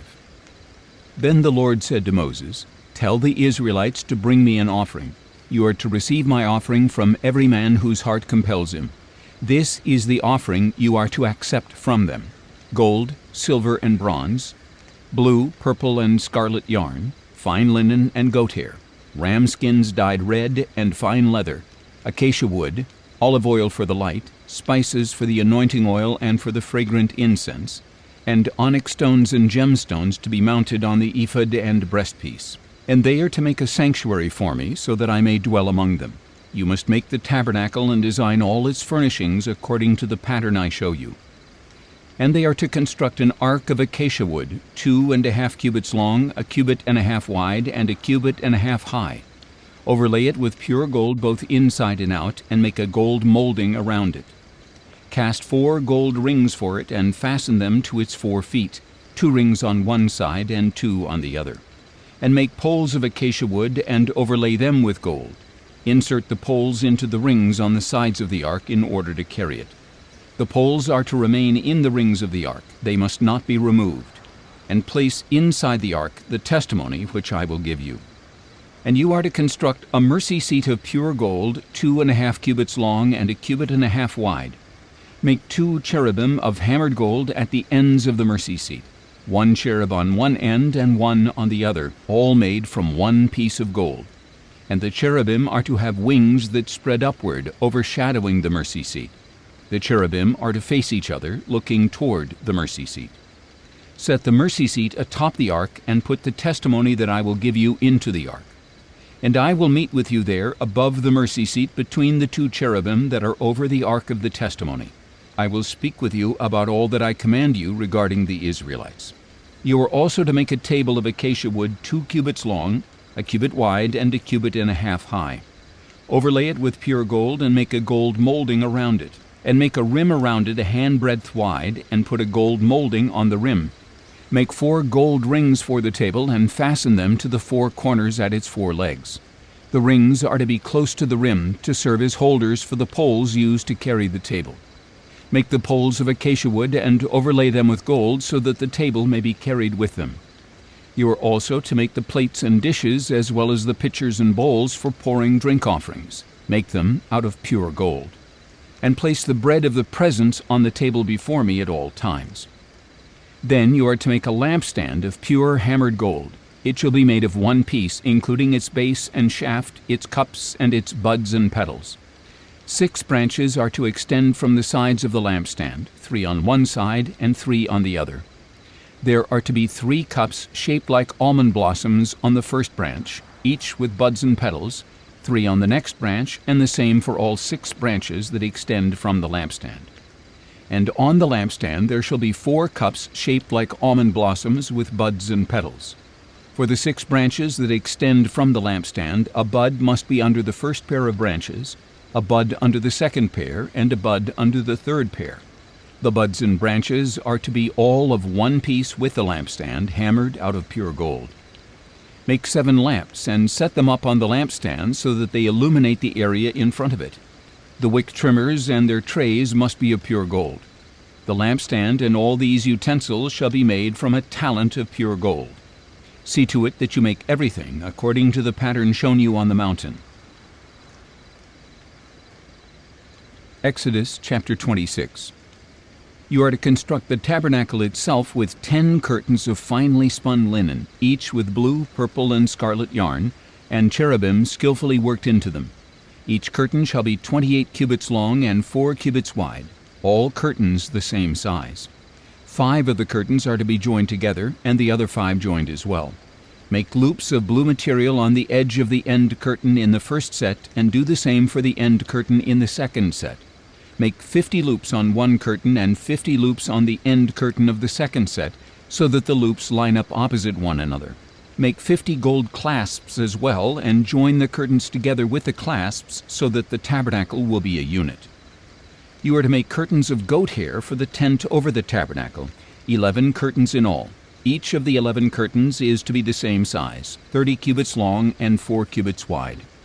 Join 5 of the curtains into one set and the other 6 into another. Then fold the 6th curtain over double at the front of the tent. Make 50 loops along the edge of the end curtain in the first set, and 50 loops along the edge of the corresponding curtain in the second set. Make 50 bronze clasps and put them through the loops to join the tent together as a unit. As for the overlap that remains of the tent curtains, the half curtain that is left over shall hang down over the back of the tabernacle. And the tent curtains will be a cubit longer on either side, and the excess will hang over the sides of the tabernacle to cover it. Also make a covering for the tent out of ram skins dyed red, and over that a covering of fine leather. You are to construct upright frames of acacia wood for the tabernacle. Each frame is to be 10 cubits long and a cubit and a half wide. 2 tenons must be connected to each other for each frame. Make all the frames of the tabernacle in this way. Construct 20 frames for the south side of the tabernacle, with 40 silver bases under the 20 frames, 2 bases for each frame, 1 under each tenon. For the second side of the tabernacle, the north side, make 20 frames and 40 silver bases, 2 bases under each frame. Make 6 frames for the rear of the tabernacle, the west side, and 2 frames for the 2 back corners of the tabernacle, coupled together from bottom to top and fitted into a single ring. These will serve as the 2 corners. So there are to be 8 frames and 16 silver bases, 2 under each frame. You are also to make 5 crossbars of acacia wood for the frames on one side of the tabernacle, 5 for those on the other side, and 5 for those on the rear side of the tabernacle to the west. The central crossbar in the middle of the frames shall extend from one end to the other. Overlay the frames with gold and make gold rings to hold the crossbars. Also overlay the crossbars with gold. So you are to set up the tabernacle according to the pattern shown you on the mountain. Make a veil of blue, purple, and scarlet yarn and finely spun linen with cherubim skillfully worked into it. Hang it with gold hooks on 4 posts of acacia wood overlaid with gold and standing on 4 silver bases. And hang the veil from the clasps and place the ark of the testimony behind the veil. So the veil will separate the holy place from the most holy place. Put the mercy seat on the ark of the testimony in the most holy place, and place the table outside the veil on the north side of the tabernacle, and put the lampstand opposite the table on the south side. For the entrance to the tent you are to make a curtain embroidered with blue, purple, and scarlet yarn and finely spun linen. Make 5 posts of acacia wood for the curtain, overlay them with gold hooks, and cast 5 bronze bases for them. Exodus chapter 27. You are to build an altar of acacia wood. The altar must be square, 5 cubits long, 5 cubits wide, and 3 cubits high. Make a horn on each of its 4 corners, so that the horns are of one piece, and overlay it with bronze. Make all its utensils of bronze, its pots for removing ashes, its shovels, its sprinkling bowls, its meat forks, and its fire pans. Construct for it a grate of bronze mesh, and make a bronze ring at each of the 4 corners of the mesh. Set the grate beneath the ledge of the altar so that the mesh comes halfway up the altar. Additionally, make poles of acacia wood for the altar and overlay them with bronze. The poles are to be inserted into the rings so that the poles are on 2 sides of the altar when it is carried. Construct the altar with boards so that it is hollow. It is to be made just as you were shown on the mountain. You are also to make a courtyard for the tabernacle. On the south side of the courtyard make curtains of finely spun linen, 100 cubits long on one side, with 20 posts and 20 bronze bases and silver hooks and bands on the posts. Likewise, there are to be curtains on the north side, 100 cubits long, with 20 posts and 20 bronze bases, and with silver hooks and bands on the posts. The curtains on the west side of the courtyard shall be 50 cubits wide, with 10 posts and 10 bases. The east side of the courtyard toward the sunrise is to be 50 cubits wide. Make the curtains on one side 15 cubits long with 3 posts and 3 bases, and the curtains on the other side 15 cubits long with 3 posts and 3 bases. The gate of the courtyard shall be 20 cubits long, with a curtain embroidered with blue, purple, and scarlet yarn and finely spun linen. It shall have 4 posts and 4 bases. All the posts around the courtyard shall have silver bands, silver hooks, and bronze bases. The entire courtyard shall be 100 cubits long and 50 cubits wide, with curtains of finely spun linen 5 cubits high and with bronze bases. All the utensils of the tabernacle for every use, including all its tent pegs and the tent pegs of the courtyard, shall be made of bronze. And you are to command the Israelites to bring you pure oil of pressed olives for the light to keep the lamps burning continually. In the tent of meeting outside the veil that is in front of the testimony, Aaron and his sons are to tend the lamps before the Lord from evening until morning, This is to be a permanent statute for the Israelites for the generations to come. Exodus chapter 28. Next, have your brother Aaron brought to you from among the Israelites, along with his sons Nadab, Abihu, Eleazar, and Ithamar, to serve me as priests. Make holy garments for your brother Aaron to give him glory and splendor. You are to instruct all the skilled craftsmen whom I have filled with the spirit of wisdom to make garments for Aaron's consecration, so that he may serve me as priest. These are the garments that they shall make: a breastpiece, an ephod, a robe, a woven tunic, a turban, and a sash. They are to make these holy garments for your brother Aaron and his sons, so that they may serve me as priests. They shall use gold along with blue, purple, and scarlet yarn and fine linen. They are to make the ephod of finely spun linen embroidered with gold and with blue, purple, and scarlet yarn. It shall have 2 shoulder pieces attached at 2 of its corners, so it can be fastened. And the skillfully woven waistband of the ephod must be of 1 piece of the same workmanship, with gold, with blue, purple, and scarlet yarn, and with finely spun linen. Take 2 onyx stones and engrave on them the names of the sons of Israel, 6 of their names on 1 stone and the remaining 6 on the other, in the order of their birth. Engrave the names of the sons of Israel on the 2 stones the way a gem cutter engraves a seal. Then mount the stones in gold filigree settings. Fasten both stones on the shoulder pieces of the ephod as memorial stones for the sons of Israel. Aaron is to bear their names on his 2 shoulders as a memorial before the Lord. Fashion gold filigree settings and 2 chains of pure gold made of braided cordwork, and attach these chains to the settings. You are also to make a breastpiece of judgment with the same workmanship as the ephod, constructed with gold, with blue, purple, and scarlet yarn, and with finely spun linen. It must be square when folded over double, a span long and a span wide. And mount on it a setting of gemstones, 4 rows of stones. In the first row there shall be a ruby, a topaz, and an emerald. In the second row a turquoise, a sapphire, and a diamond. In the third row a jacinth, an agate, and an amethyst. And in the fourth row a beryl, an onyx, and a jasper. Mount these stones in gold filigree settings. The 12 stones are to correspond to the names of the sons of Israel, each engraved like a seal with the name of one of the 12 tribes. For the breastpiece, make braided chains like cords of pure gold. You are also to make 2 gold rings and fasten them to the 2 corners of the breastpiece. Then fasten the 2 gold chains to the 2 gold rings at the corners of the breastpiece, and fasten the other ends of the 2 chains to the 2 filigree settings, attaching them to the shoulder pieces of the ephod at the front. Make 2 more gold rings and attach them to the other 2 corners of the breastpiece, on the inside edge next to the ephod. Make 2 additional gold rings and attach them to the bottom of the 2 shoulder pieces of the ephod, on its front, near its seam, just above its woven waistband. The rings of the breastpiece shall be tied to the rings of the ephod with a cord of blue yarn, so that the breastpiece is above the waistband of the ephod and does not swing out from the ephod. Whenever Aaron enters the holy place, he shall bear the names of the sons of Israel over his heart on the breastpiece of judgment, as a continual reminder before the Lord.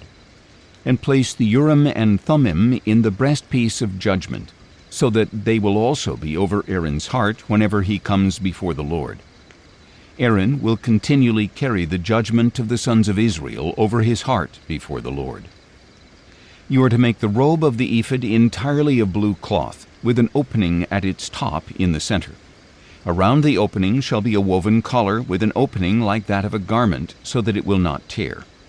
Make pomegranates of blue, purple, and scarlet yarn all the way around the lower hem, with gold bells between them, alternating the gold bells and pomegranates around the lower hem of the robe. Aaron must wear the robe whenever he ministers, and its sound will be heard when he enters or exits the sanctuary before the Lord, so that he will not die. You are to make a plate of pure gold and engrave on it as on a seal, "Holy to the Lord." Fasten to it a blue cord to mount it on the turban. It shall be on the front of the turban, and it will be worn on Aaron's forehead, so that he may bear the iniquity of the holy things that the sons of Israel consecrate with regard to all their holy gifts. It shall always be on his forehead, so that they may be acceptable before the Lord. You are to weave the tunic with fine linen. Make the turban of fine linen, and fashion an embroidered sash. Make tunics, sashes, and headbands for Aaron's sons to give them glory and splendor. After you put these garments on your brother Aaron and his sons, anoint them, ordain them, and consecrate them so that they may serve me as priests. Make linen undergarments to cover their bare flesh, extending from waist to thigh. Aaron and his sons must wear them whenever they enter the tent of meeting or approach the altar to minister in the holy place, so that they will not incur guilt and die. This is to be a permanent statute for Aaron and his descendants. Exodus chapter 29. Now this is what you are to do to consecrate Aaron and his sons to serve me as priests. Take a young bull and 2 rams without blemish, along with unleavened bread, unleavened cakes mixed with oil, and unleavened wafers anointed with oil.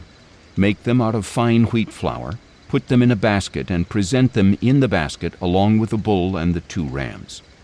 Then present Aaron and his sons at the entrance to the tent of meeting, and wash them with water.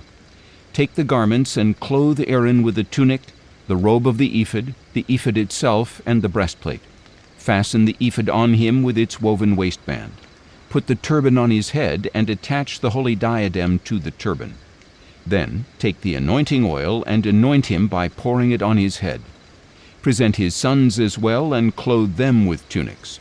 Wrap the sashes around Aaron and his sons and the headbands on them. The priesthood shall be theirs by a permanent statute. In this way you are to ordain Aaron and his sons. You are to present the bull at the front of the tent of meeting, and Aaron and his sons are to lay their hands on its head. And you shall slaughter the bull before the Lord at the entrance to the tent of meeting. Take some of the blood of the bull and put it on the horns of the altar with your finger.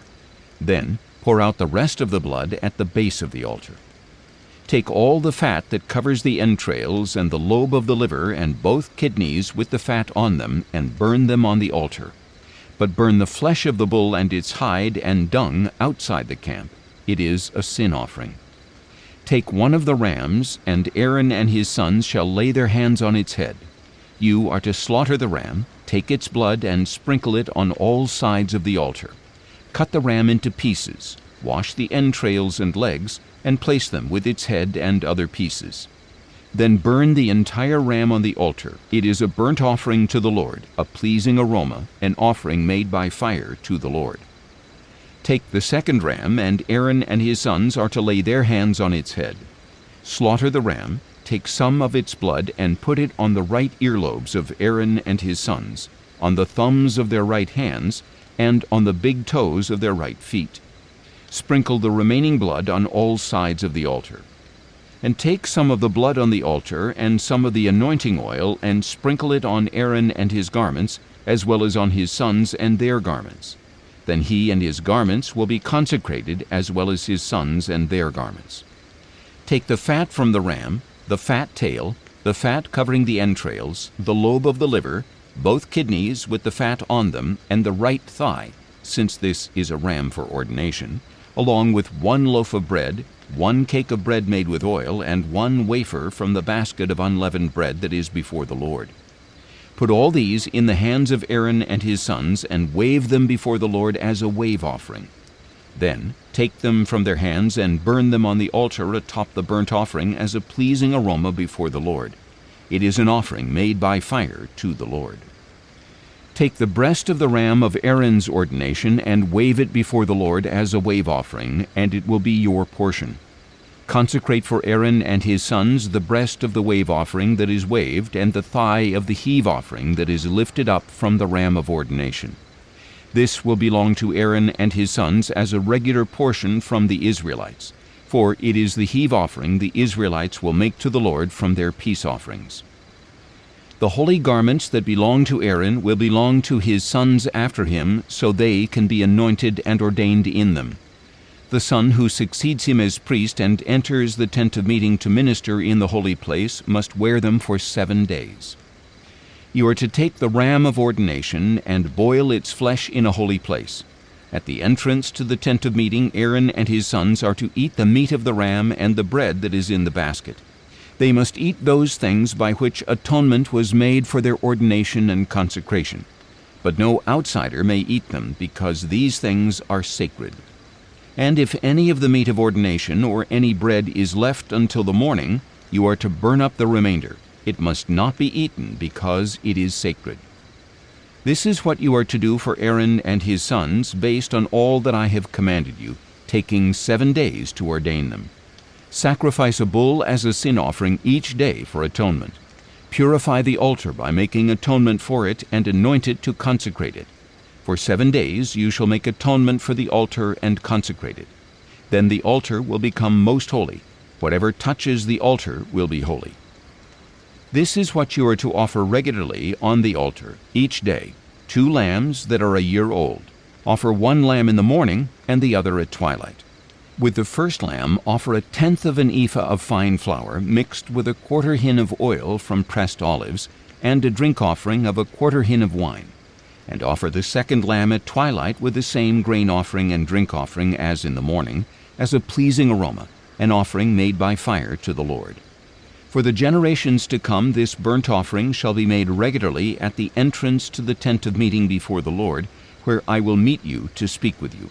I will also meet with the Israelites there, and that place will be consecrated by my glory. So I will consecrate the tent of meeting and the altar, and I will consecrate Aaron and his sons to serve me as priests. Then I will dwell among the Israelites and be their God, and they will know that I am the Lord their God, who brought them out of the land of Egypt, so that I might dwell among them. I am the Lord their God. Exodus chapter 30. You are also to make an altar of acacia wood for the burning of incense. It is to be square, 1 cubit long, 1 cubit wide, and 2 cubits high. Its horns must be of 1 piece. Overlay with pure gold the top and all the sides and horns, and make a molding of gold around it. And make 2 gold rings below the molding on opposite sides to hold the poles used to carry it. Make the poles of acacia wood and overlay them with gold. Place the altar in front of the veil that is before the ark of the testimony, before the mercy seat that is over the testimony, where I will meet with you. And Aaron is to burn fragrant incense on it every morning when he tends the lamps. When Aaron sets up the lamps at twilight, he must burn the incense perpetually before the Lord for the generations to come. On this altar you must not offer unauthorized incense or a burnt offering or grain offering, nor are you to pour a drink offering on it. Once a year Aaron shall make atonement on the horns of the altar. Throughout your generations he shall make atonement on it annually with the blood of the sin offering of atonement. The altar is most holy to the Lord. Then the Lord said to Moses, When you take a census of the Israelites to number them, each man must pay the Lord a ransom for his life when he is counted. Then no plague will come upon them when they are numbered. Everyone who crosses over to those counted must pay a half shekel according to the sanctuary shekel, which weighs 20 gerahs. This half shekel is an offering to the Lord. Everyone 20 years of age or older who crosses over must give this offering to the Lord. In making the offering to the Lord to atone for your lives, the rich shall not give more than a half shekel, nor shall the poor give less. Take the atonement money from the Israelites and use it for the service of the tent of meeting. It will serve as a memorial for the Israelites before the Lord to make atonement for your lives. And the Lord said to Moses, You are to make a bronze basin with a bronze stand for washing. Set it between the tent of meeting and the altar, and put water in it, with which Aaron and his sons are to wash their hands and feet. Whenever they enter the tent of meeting or approach the altar to minister by presenting an offering made by fire to the Lord, they must wash with water so that they will not die. Thus they are to wash their hands and feet so that they will not die. This shall be a permanent statute for Aaron and his descendants for the generations to come.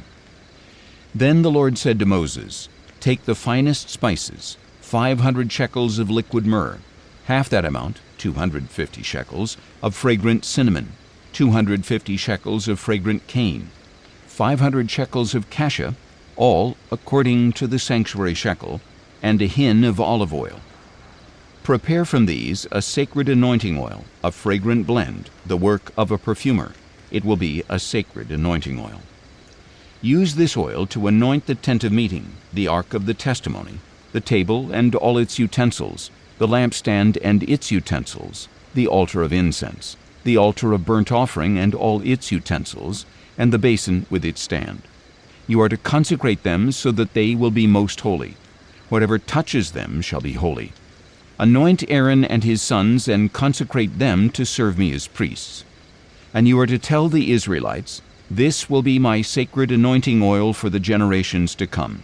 It must not be used to anoint an ordinary man, and you must not make anything like it with the same formula. It is holy, and it must be holy to you. Anyone who mixes perfume like it or puts it on an outsider shall be cut off from his people." The Lord also said to Moses, "Take fragrant spices, gum resin, onycha, galbanum, and pure frankincense in equal measures, and make a fragrant blend of incense, the work of a perfumer, seasoned with salt, pure and holy. Grind some of it into fine powder and place it in front of the testimony in the tent of meeting where I will meet with you. It shall be most holy to you. You are never to use this formula to make incense for yourselves. You shall regard it as holy to the Lord. Anyone who makes something like it to enjoy its fragrance shall be cut off from his people." Exodus chapter 31. Then the Lord said to Moses, "See, I have called by name Bezalel, son of Uri, the son of Hur, of the tribe of Judah, and I have filled him with the Spirit of God, with skill, ability, and knowledge in all kinds of craftsmanship, to design artistic works in gold, silver, and bronze, to cut gemstones for settings, and to carve wood, so that he may be a master of every craft. Moreover, I have selected Aholiab, son of Ahisamach, of the tribe of Dan, as his assistant.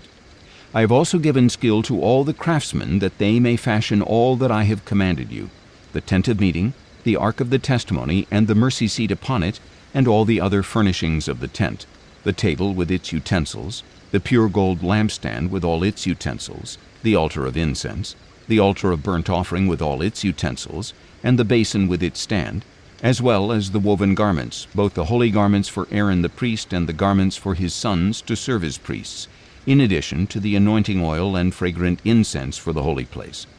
They are to make them according to all that I have commanded you."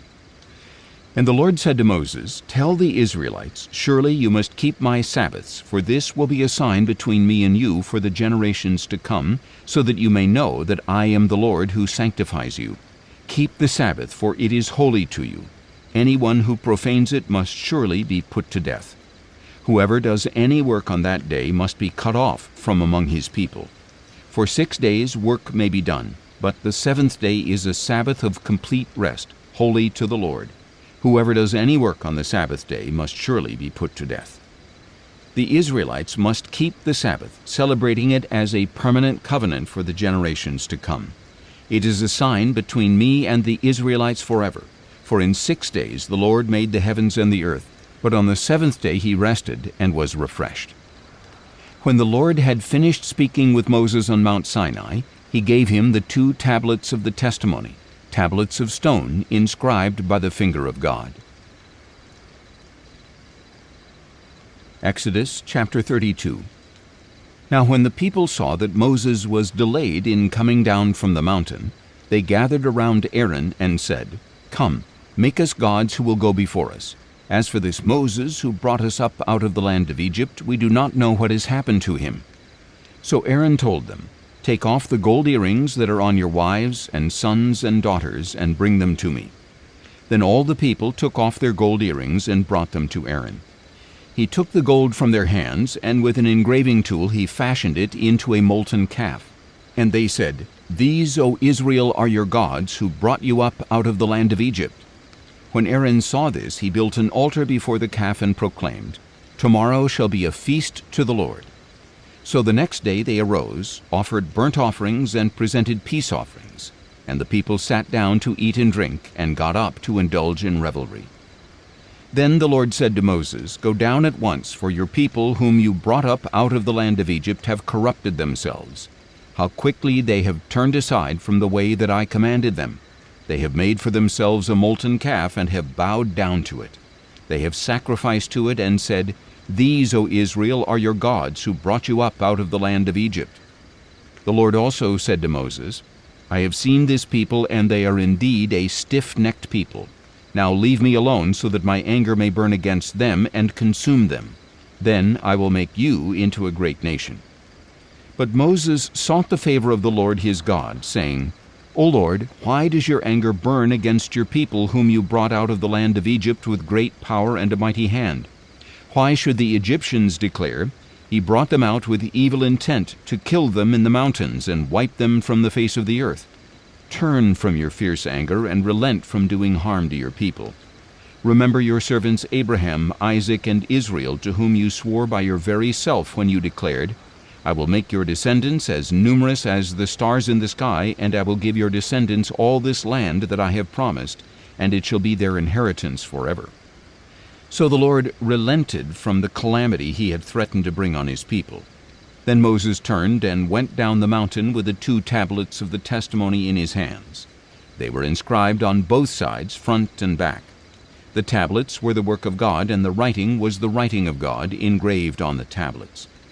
When Joshua heard the sound of the people shouting, he said to Moses, 'The sound of war is in the camp.' But Moses replied, 'It is neither the cry of victory nor the cry of defeat. I hear the sound of singing.'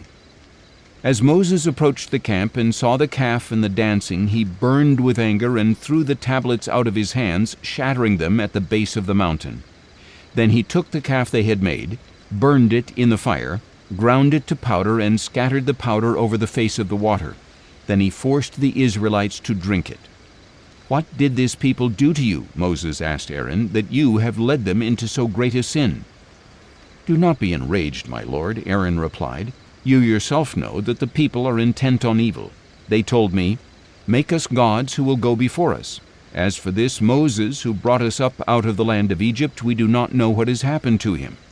So I said to them, 'Whoever has gold, let him take it off.' And they gave it to me. And when I threw it into the fire, out came this calf." Moses saw that the people were out of control, for Aaron had let them run wild and become a laughingstock to their enemies. So Moses stood at the entrance to the camp and said, "Whoever is for the Lord, come to me." And all the Levites gathered around him. He told them, "This is what the Lord, the God of Israel, says. Each of you men is to fasten his sword to his side, go back and forth through the camp from gate to gate, and slay his brother, his friend, and his neighbor." The Levites did as Moses commanded, and that day about 3,000 of the people fell dead. Afterward Moses said, "Today you have been ordained for service to the Lord, since each man went against his son and his brother. So the Lord has bestowed a blessing on you this day." The next day Moses said to the people, "You have committed a great sin. Now I will go up to the Lord. Perhaps I can make atonement for your sin." So Moses returned to the Lord and said, "Oh, what a great sin these people have committed! They have made gods of gold for themselves. Yet now, if you would only forgive their sin, but if not, please blot me out of the book that you have written." The Lord replied to Moses, "Whoever has sinned against me, I will blot out of my book. Now go, lead the people to the place I described. Behold, my angel shall go before you. But on the day I settle accounts, I will punish them for their sin." And the Lord sent a plague on the people because of what they had done with the calf that Aaron had made. Exodus chapter 33. Then the Lord said to Moses, "Leave this place, you and the people you brought up out of the land of Egypt, and go to the land that I promised to Abraham, Isaac, and Jacob, when I said, I will give it to your descendants. And I will send an angel before you, and I will drive out the Canaanites, Amorites, Hittites, Perizzites, Hivites, and Jebusites. Go up to a land flowing with milk and honey. But I will not go with you, because you are a stiff-necked people. Otherwise I might destroy you on the way." When the people heard these bad tidings, they went into mourning, and no one put on any of his jewelry. For the Lord had said to Moses, "Tell the Israelites, you are a stiff-necked people. If I should go with you for a single moment, I would destroy you. Now take off your jewelry, and I will decide what to do with you." So the Israelites stripped themselves of their jewelry from Mount Horeb onward. Now Moses used to take the tent and pitch it at a distance outside the camp. He called it the tent of meeting, and anyone inquiring of the Lord would go to the tent of meeting outside the camp. Then, whenever Moses went out to the tent, all the people would stand at the entrances to their own tents and watch Moses until he entered the tent. As Moses entered the tent, the pillar of cloud would come down and remain at the entrance, and the Lord would speak with Moses. When all the people saw the pillar of cloud standing at the entrance to the tent, they would stand up and worship, each one at the entrance to his own tent. Thus the Lord would speak to Moses face to face, as a man speaks to his friend. Then Moses would return to the camp, but his young assistant Joshua, son of Nun, would not leave the tent. Then Moses said to the Lord, "Look, you have been telling me, 'Lead this people up,' but you have not let me know whom you will send with me. Yet you have said, 'I know you by name, and you have found favor in my sight.' Now if indeed I have found favor in your sight, please let me know your ways, that I may know you and find favor in your sight. Remember that this nation is your people." And the Lord answered, "My presence will go with you, and I will give you rest." "If your presence does not go with us," Moses replied, "do not lead us up from here. For how then can it be known that your people and I have found favor in your sight unless you go with us? How else will we be distinguished from all the other people on the face of the earth?" So the Lord said to Moses, "I will do this very thing you have asked, for you have found favor in my sight, and I know you by name." Then Moses said, "Please show me your glory." "I will cause all my goodness to pass before you," the Lord replied, "and I will proclaim my name, the Lord, in your presence. I will have mercy on whom I have mercy, and I will have compassion on whom I have compassion." But he added, "You cannot see my face, for no one can see me and live." The Lord continued, "There is a place near me where you are to stand upon a rock. And when my glory passes by, I will put you in a cleft of the rock and cover you with my hand until I have passed by. Then I will take my hand away, and you will see my back, but my face must not be seen." Exodus chapter 34. Then the Lord said to Moses, "Chisel out 2 stone tablets like the originals, and I will write on them the words that were on the first tablets which you broke.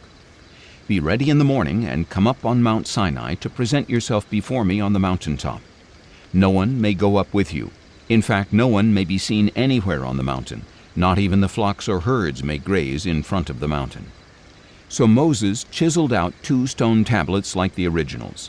He rose early in the morning, and taking the 2 stone tablets in his hands, he went up Mount Sinai as the Lord had commanded him. And the Lord descended in a cloud, stood with him there, and proclaimed his name, the Lord. Then the Lord passed in front of Moses and called out, the Lord God, is compassionate and gracious, slow to anger, abounding in loving devotion and faithfulness, maintaining loving devotion to 1,000 generations, forgiving iniquity, transgression, and sin. Yet he will by no means leave the guilty unpunished. He will visit the iniquity of the fathers on their children and grandchildren to the 3rd and 4th generations. Moses immediately bowed down to the ground and worshipped. "O Lord," he said, "if I have indeed found favor in your sight, my Lord, please go with us. Although this is a stiff-necked people, forgive our iniquity and sin, and take us as your inheritance." And the Lord said, "Behold, I am making a covenant. Before all your people I will perform wonders that have never been done in any nation in all the world. All the people among whom you live will see the Lord's work, for it is an awesome thing that I am doing with you. Observe what I command you this day. I will drive out before you the Amorites, Canaanites, Hittites, Perizzites, Hivites, and Jebusites. Be careful not to make a treaty with the inhabitants of the land you are entering, lest they become a snare in your midst.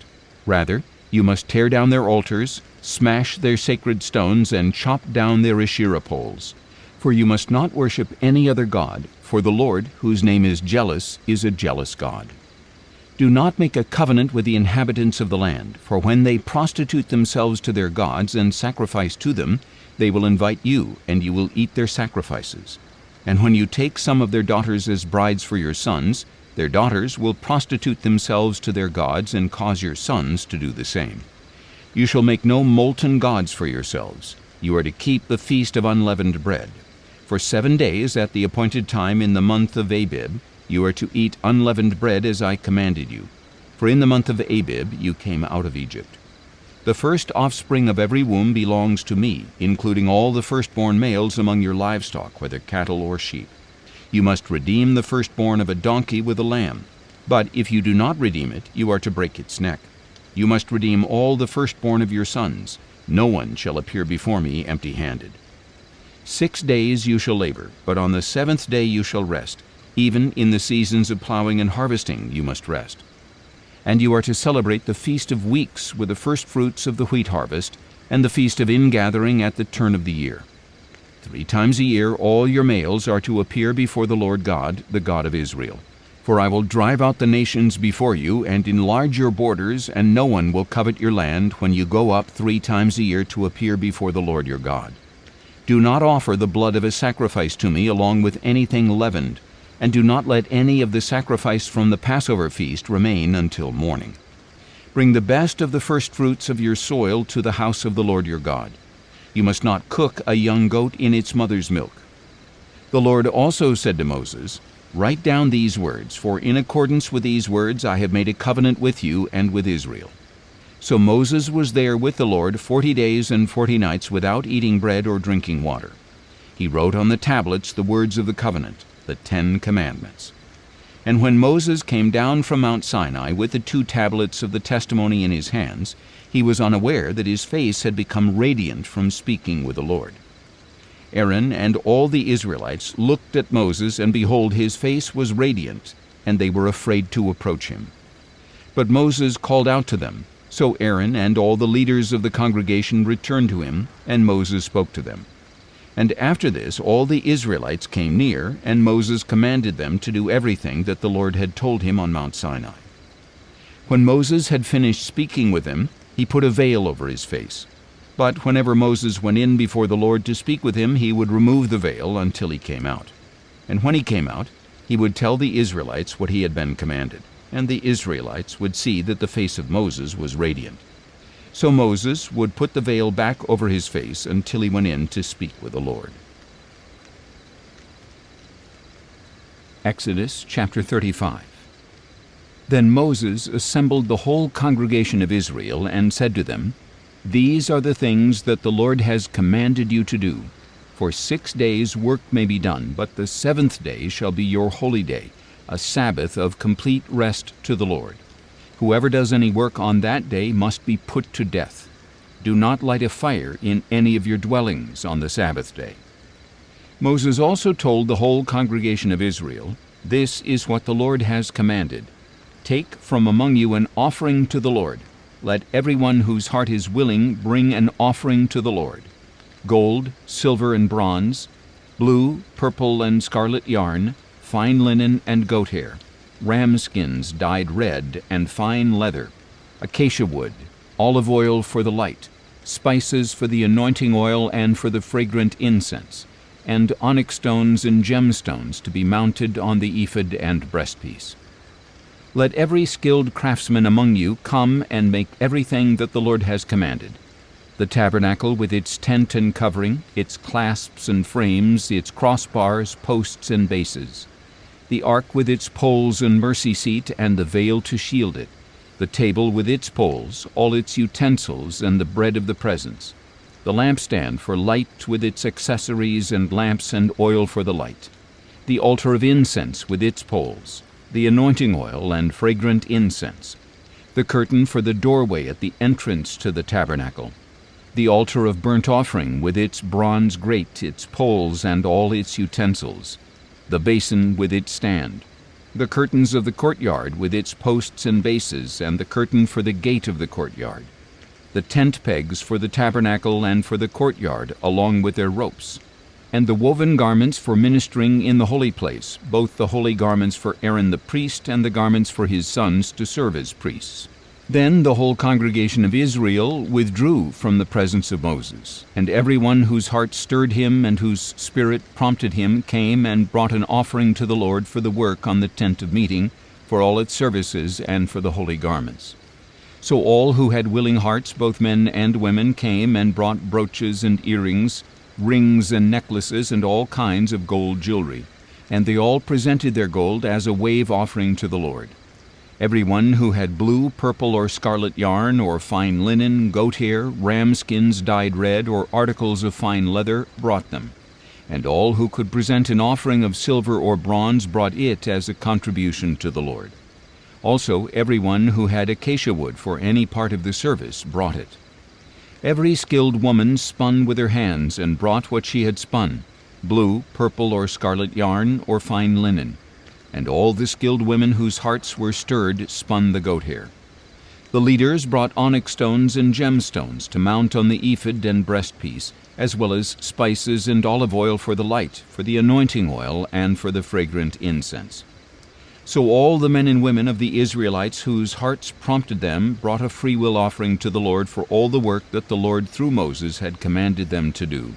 Then Moses said to the Israelites, "See, the Lord has called by name Bezalel son of Uri, the son of Hur of the tribe of Judah, and he has filled him with the Spirit of God, with skill, ability, and knowledge in all kinds of craftsmanship, to design artistic works in gold, silver, and bronze, to cut gemstones for settings, and to carve wood, so that he may be a master of every artistic craft. And the Lord has given both him and Aholiab son of Ahisamach of the tribe of Dan the ability to teach others. He has filled them with skill to do all kinds of work as engravers, designers, embroiderers in blue, purple, and scarlet yarn and fine linen, and as weavers, as artistic designers of every kind of craft." Exodus chapter 36. So Bezalel, Aholiab, and every skilled person are to carry out everything commanded by the Lord, who has given them skill and ability to know how to perform all the work of constructing the sanctuary. Then Moses summoned Bezalel, Aholiab, and every skilled person whom the Lord had gifted, everyone whose heart stirred him to come and do the work. They received from Moses all the contributions that the Israelites had brought to carry out the service of constructing the sanctuary. Meanwhile, the people continued to bring freewill offerings morning after morning, so that all the skilled craftsmen who were doing all the work on the sanctuary left their work and said to Moses, "The people are bringing more than enough for doing the work the Lord has commanded us to do." After Moses had given an order, they sent a proclamation throughout the camp. No man or woman should make anything else as an offering for the sanctuary. So the people were restrained from bringing more, since what they already had was more than enough to perform all the work. All the skilled craftsmen among the workmen made the 10 curtains for the tabernacle. They were made of finely spun linen, as well as blue, purple, and scarlet yarn, with cherubims skillfully worked into them. Each curtain was 28 cubits long and 4 cubits wide. All the curtains were the same size. And he joined 5 of the curtains together, and the other 5 he joined as well. He made loops of blue material on the edge of the end curtain in the first set, and also on the end curtain in the second set. He made 50 loops on one curtain, and 50 loops on the end curtain of the second set, so that the loops lined up opposite one another. He also made 50 gold clasps to join the curtains together, so that the tabernacle was a unit. He then made curtains of goat hair for the tent over the tabernacle, 11 curtains in all. Each of the 11 curtains was the same size, 30 cubits long and 4 cubits wide. He joined 5 of the curtains into one set and the other 6 into another. He made 50 loops along the edge of the end curtain in the first set, and 50 loops along the edge of the corresponding curtain in the second set. He also made 50 bronze clasps to join the tent together as a unit. Additionally, he made for the tent a covering of ram skins dyed red, and over that a covering of fine leather. Next, he constructed upright frames of acacia wood for the tabernacle. Each frame was 10 cubits long and a cubit and a half wide. 2 tenons were connected to each other for each frame. He made all the frames of the tabernacle in this way. He constructed 20 frames for the south side of the tabernacle, with 40 silver bases to put under the 20 frames, 2 bases for each frame, 1 under each tenon. For the second side of the tabernacle, the north side, he made 20 frames and 40 silver bases, 2 bases under each frame. He made 6 frames for the rear of the tabernacle, the west side, and 2 frames for the 2 back corners of the tabernacle, coupled together from bottom to top and fitted into a single ring. He made both corners in this way. So there were 8 frames and 16 silver bases, 2 under each frame. He also made 5 crossbars of acacia wood for the frames on one side of the tabernacle, 5 for those on the other side, and 5 for those on the rear side of the tabernacle to the west. He made the central crossbar to run through the center of the frames from one end to the other. And he overlaid the frames with gold and made gold rings to hold the crossbars. He also overlaid the crossbars with gold. Next he made a veil of blue, purple, and scarlet yarn and finely spun linen with cherubim skillfully worked into it. He also made 4 posts of acacia wood for it and overlaid them with gold, along with gold hooks, and he cast 4 silver bases for the posts. For the entrance to the tent he made a curtain embroidered with blue, purple, and scarlet yarn and finely spun linen, together with 5 posts and their hooks. He overlaid the tops of the posts and their bands with gold, and their 5 bases were bronze. Exodus chapter 37. Bezalel went on to construct the ark of acacia wood, 2.5 cubits long, 1.5 cubits wide, and 1.5 cubits high. He overlaid it with pure gold, both inside and out, and made a gold molding around it. And he cast 4 gold rings for its 4 feet, 2 rings on one side and 2 on the other. Then he made poles of acacia wood and overlaid them with gold. He inserted the poles into the rings on the sides of the ark in order to carry it. He constructed a mercy seat of pure gold, 2.5 cubits long and 1.5 cubits wide.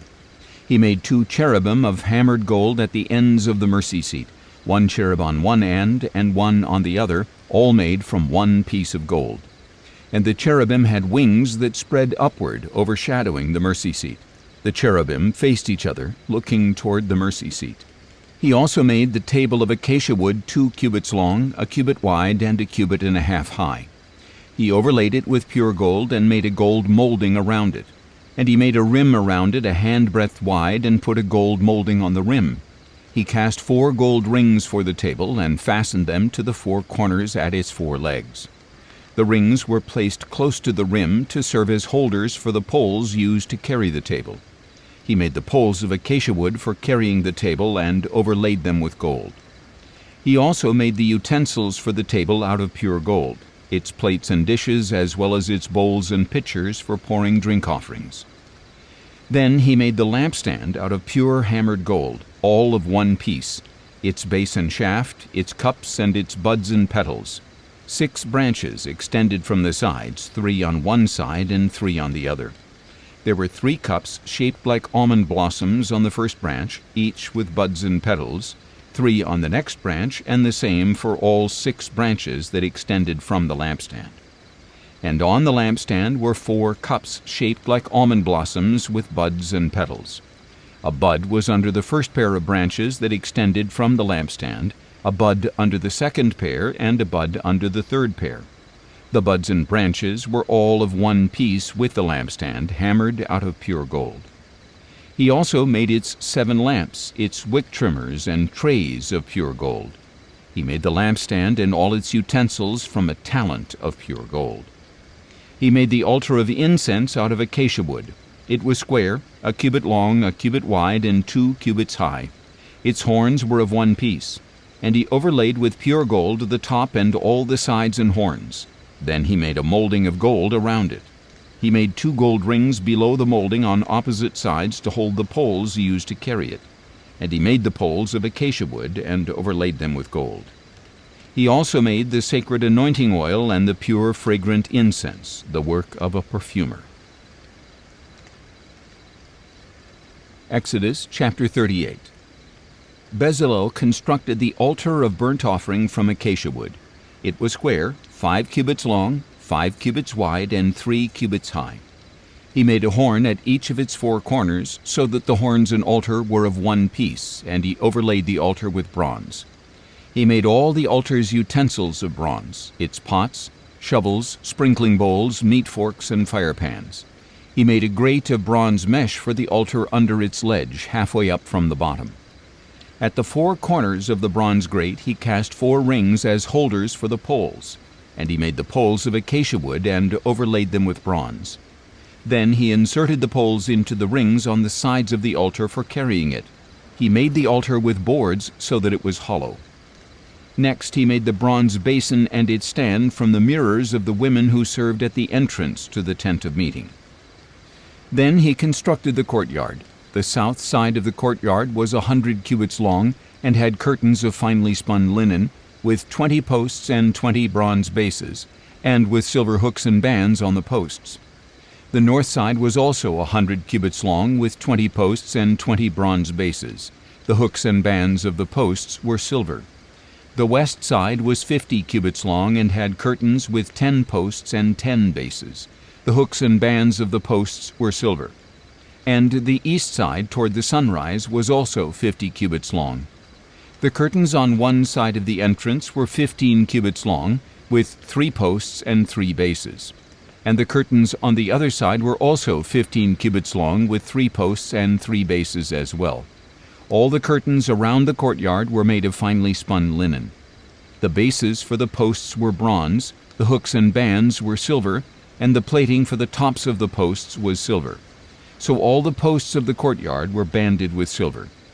The curtain for the entrance to the courtyard was embroidered with blue, purple, and scarlet yarn and finely spun linen. It was 20 cubits long and, like the curtains of the courtyard, 5 cubits high, with 4 posts and 4 bronze bases. Their hooks were silver, as well as the bands and the plating of their tops. All the tent pegs for the tabernacle and for the surrounding courtyard were bronze. This is the inventory for the tabernacle of the testimony, as recorded at Moses' command by the Levites under the direction of Ithamar, son of Aaron the priest.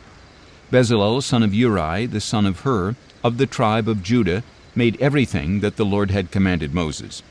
With him was Aholiab, son of Ahisamach, of the tribe of Dan, an engraver, designer, and embroiderer in blue, purple, and scarlet yarn and fine linen. All the gold from the wave offering used for the work on the sanctuary totaled 29 talents and 730 shekels according to the sanctuary shekel. The silver from those numbered among the congregation totaled 100 talents and 1,775 shekels according to the sanctuary shekel, a beka per person, that is, half a shekel according to the sanctuary shekel, from everyone 20 years of age or older who had crossed over to be numbered, a total of 603,550 men. The 100 talents of silver were used to cast the bases of the sanctuary and the bases of the veil, 100 bases from the 100 talents, 1 talent per base. With the 1,775 shekels of silver he made the hooks for the posts, overlaid their tops, and supplied bands for them. The bronze from the wave offering totaled 70 talents and 2,400 shekels. He used it to make the bases for the entrance to the tent of meeting, the bronze altar and its bronze grating, all the utensils for the altar, the bases for the surrounding courtyard and its gate, and all the tent pegs for the tabernacle and its surrounding courtyard.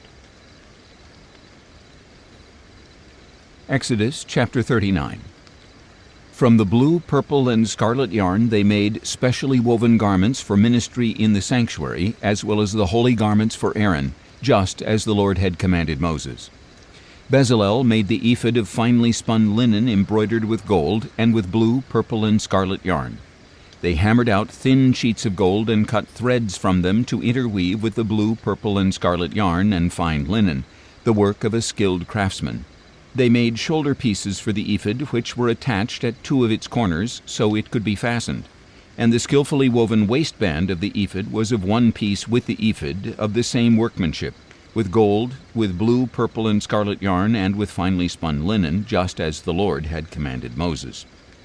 They mounted the onyx stones in gold filigree settings, engraved like a seal with the names of the sons of Israel, Then they fastened them on the shoulder pieces of the ephod as memorial stones for the sons of Israel, as the Lord had commanded Moses. He made the breastpiece with the same workmanship as the ephod, with gold, with blue, purple, and scarlet yarn, and with finely spun linen. It was square when folded over double, a span long and a span wide. And they mounted on it 4 rows of gemstones. The first row had a ruby, a topaz, and an emerald. The second row had a turquoise, a sapphire, and a diamond. The third row had a jacinth, an agate, and an amethyst. And the fourth row had a beryl, an onyx, and a jasper. These stones were mounted in gold filigree settings. The 12 stones corresponded to the names of the sons of Israel. Each stone was engraved like a seal with the name of one of the 12 tribes. For the breastpiece they made braided chains like cords of pure gold. They also made 2 gold filigree settings and 2 gold rings, and fastened the 2 rings to the 2 corners of the breastpiece. Then they fastened the 2 gold chains to the 2 gold rings at the corners of the breastpiece, and they fastened the other ends of the 2 chains to the 2 filigree settings, attaching them to the shoulder pieces of the ephod at the front. They made 2 more gold rings and attached them to the other 2 corners of the breastpiece on the inside edge next to the ephod. They made 2 additional gold rings and attached them to the bottom of the 2 shoulder pieces of the ephod, on its front, near the seam just above its woven waistband. Then they tied the rings of the breastpiece to the rings of the ephod with a cord of blue yarn, so that the breastpiece was above the waistband of the ephod and would not swing out from the ephod, just as the Lord had commanded Moses. They made the robe of the ephod entirely of blue cloth, the work of a weaver, with an opening in the center of the robe like that of a garment, with a collar around the opening so that it would not tear. They made pomegranates of blue, purple, and scarlet yarn and finely spun linen on the lower hem of the robe. They also made bells of pure gold and attached them around the hem between the pomegranates, alternating the bells and pomegranates around the lower hem of the robe to be worn for ministry, just as the Lord had commanded Moses. For Aaron and his sons they made tunics of fine linen, the work of a weaver, as well as the turban of fine linen, the ornate headbands and undergarments of finely spun linen, and the sash of finely spun linen, embroidered with blue, purple, and scarlet yarn, just as the Lord had commanded Moses. They also made the plate of the holy crown of pure gold, and they engraved on it, like an inscription on a seal, "Holy to the Lord." Then they fastened to it a blue cord to mount it on the turban, just as the Lord had commanded Moses. So all the work for the tabernacle, the tent of meeting, was completed. The Israelites did everything just as the Lord had commanded Moses.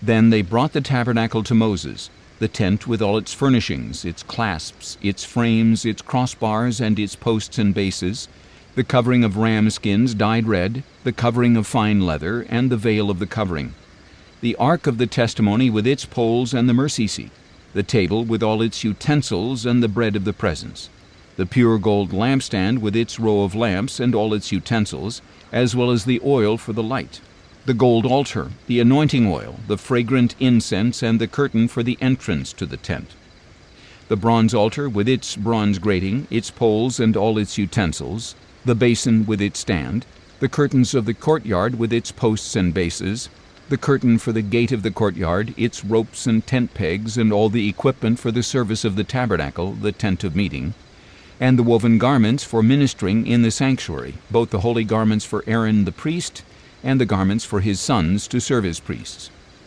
The Israelites had done all the work just as the Lord had commanded Moses, and Moses inspected all the work and saw that they had accomplished it just as the Lord had commanded. So Moses blessed them. Exodus chapter 40. Then the Lord said to Moses, "On the first day of the first month you are to set up the tabernacle, the tent of meeting. Put the ark of the testimony in it, and screen off the ark with the veil. Then bring in the table and set out its arrangement. Bring in the lampstand as well, and set up its lamps. Place the gold altar of incense in front of the ark of the testimony, and hang the curtain at the entrance to the tabernacle. Place the altar of burnt offering in front of the entrance to the tabernacle, the tent of meeting. And place the basin between the tent of meeting and the altar, and put water in it. Set up the surrounding courtyard, and hang the curtain for the entrance to the courtyard. Take the anointing oil, and anoint the tabernacle and everything in it. Consecrate it along with all its furnishings, and it shall be holy. Anoint the altar of burnt offering and all its utensils. Consecrate the altar, and it shall be most holy. Anoint the basin and its stand, and consecrate them. Then bring Aaron and his sons to the entrance to the tent of meeting, and wash them with water. And you are to clothe Aaron with the holy garments, anoint him, and consecrate him, so that he may serve me as a priest. Bring his sons forward, and clothe them with tunics. Anoint them just as you anointed their father, so that they may also serve me as priests. Their anointing will qualify them for a permanent priesthood throughout their generations. Moses did everything just as the Lord had commanded him. So the tabernacle was set up on the first day of the first month of the second year. When Moses set up the tabernacle, he laid its bases, positioned its frames, inserted its crossbars, and set up its posts. Then he spread the tent over the tabernacle and put the covering over the tent, just as the Lord had commanded him. Moses took the testimony and placed it in the ark, attaching the poles to the ark, and he set the mercy seat atop the ark. Then he brought the ark into the tabernacle, put up the veil for the screen, and shielded off the ark of the testimony, just as the Lord had commanded him. Moses placed the table in the tent of meeting on the north side of the tabernacle, outside the veil. He arranged the bread on it before the Lord, just as the Lord had commanded him. He also placed the lampstand in the tent of meeting opposite the table on the south side of the tabernacle, and set up the lamps before the Lord, just as the Lord had commanded him. Moses placed the gold altar in the tent of meeting in front of the veil, and he burned fragrant incense on it, just as the Lord had commanded him. Then he put up the curtain at the entrance to the tabernacle. He placed the altar of burnt offering near the entrance to the tabernacle, the tent of meeting, and offered on it the burnt offering and the grain offering, just as the Lord had commanded him. He placed the basin between the tent of meeting and the altar, and put water in it for washing. And from it Moses, Aaron, and his sons washed their hands and feet. They washed whenever they entered the tent of meeting or approached the altar, just as the Lord had commanded Moses. And Moses set up the courtyard around the tabernacle and the altar, and he hung the curtain for the entrance to the courtyard. So Moses finished the work. Then the cloud covered the tent of meeting, and the glory of the Lord filled the tabernacle. Moses was unable to enter the tent of meeting because the cloud had settled on it, and the glory of the Lord filled the tabernacle. Whenever the cloud was lifted from above the tabernacle, the Israelites would set out through all the stages of their journey. If the cloud was not lifted, they would not set out until the day it was taken up. For the cloud of the Lord was over the tabernacle by day, and fire was in the cloud by night, in the sight of all the house of Israel through all their journeys.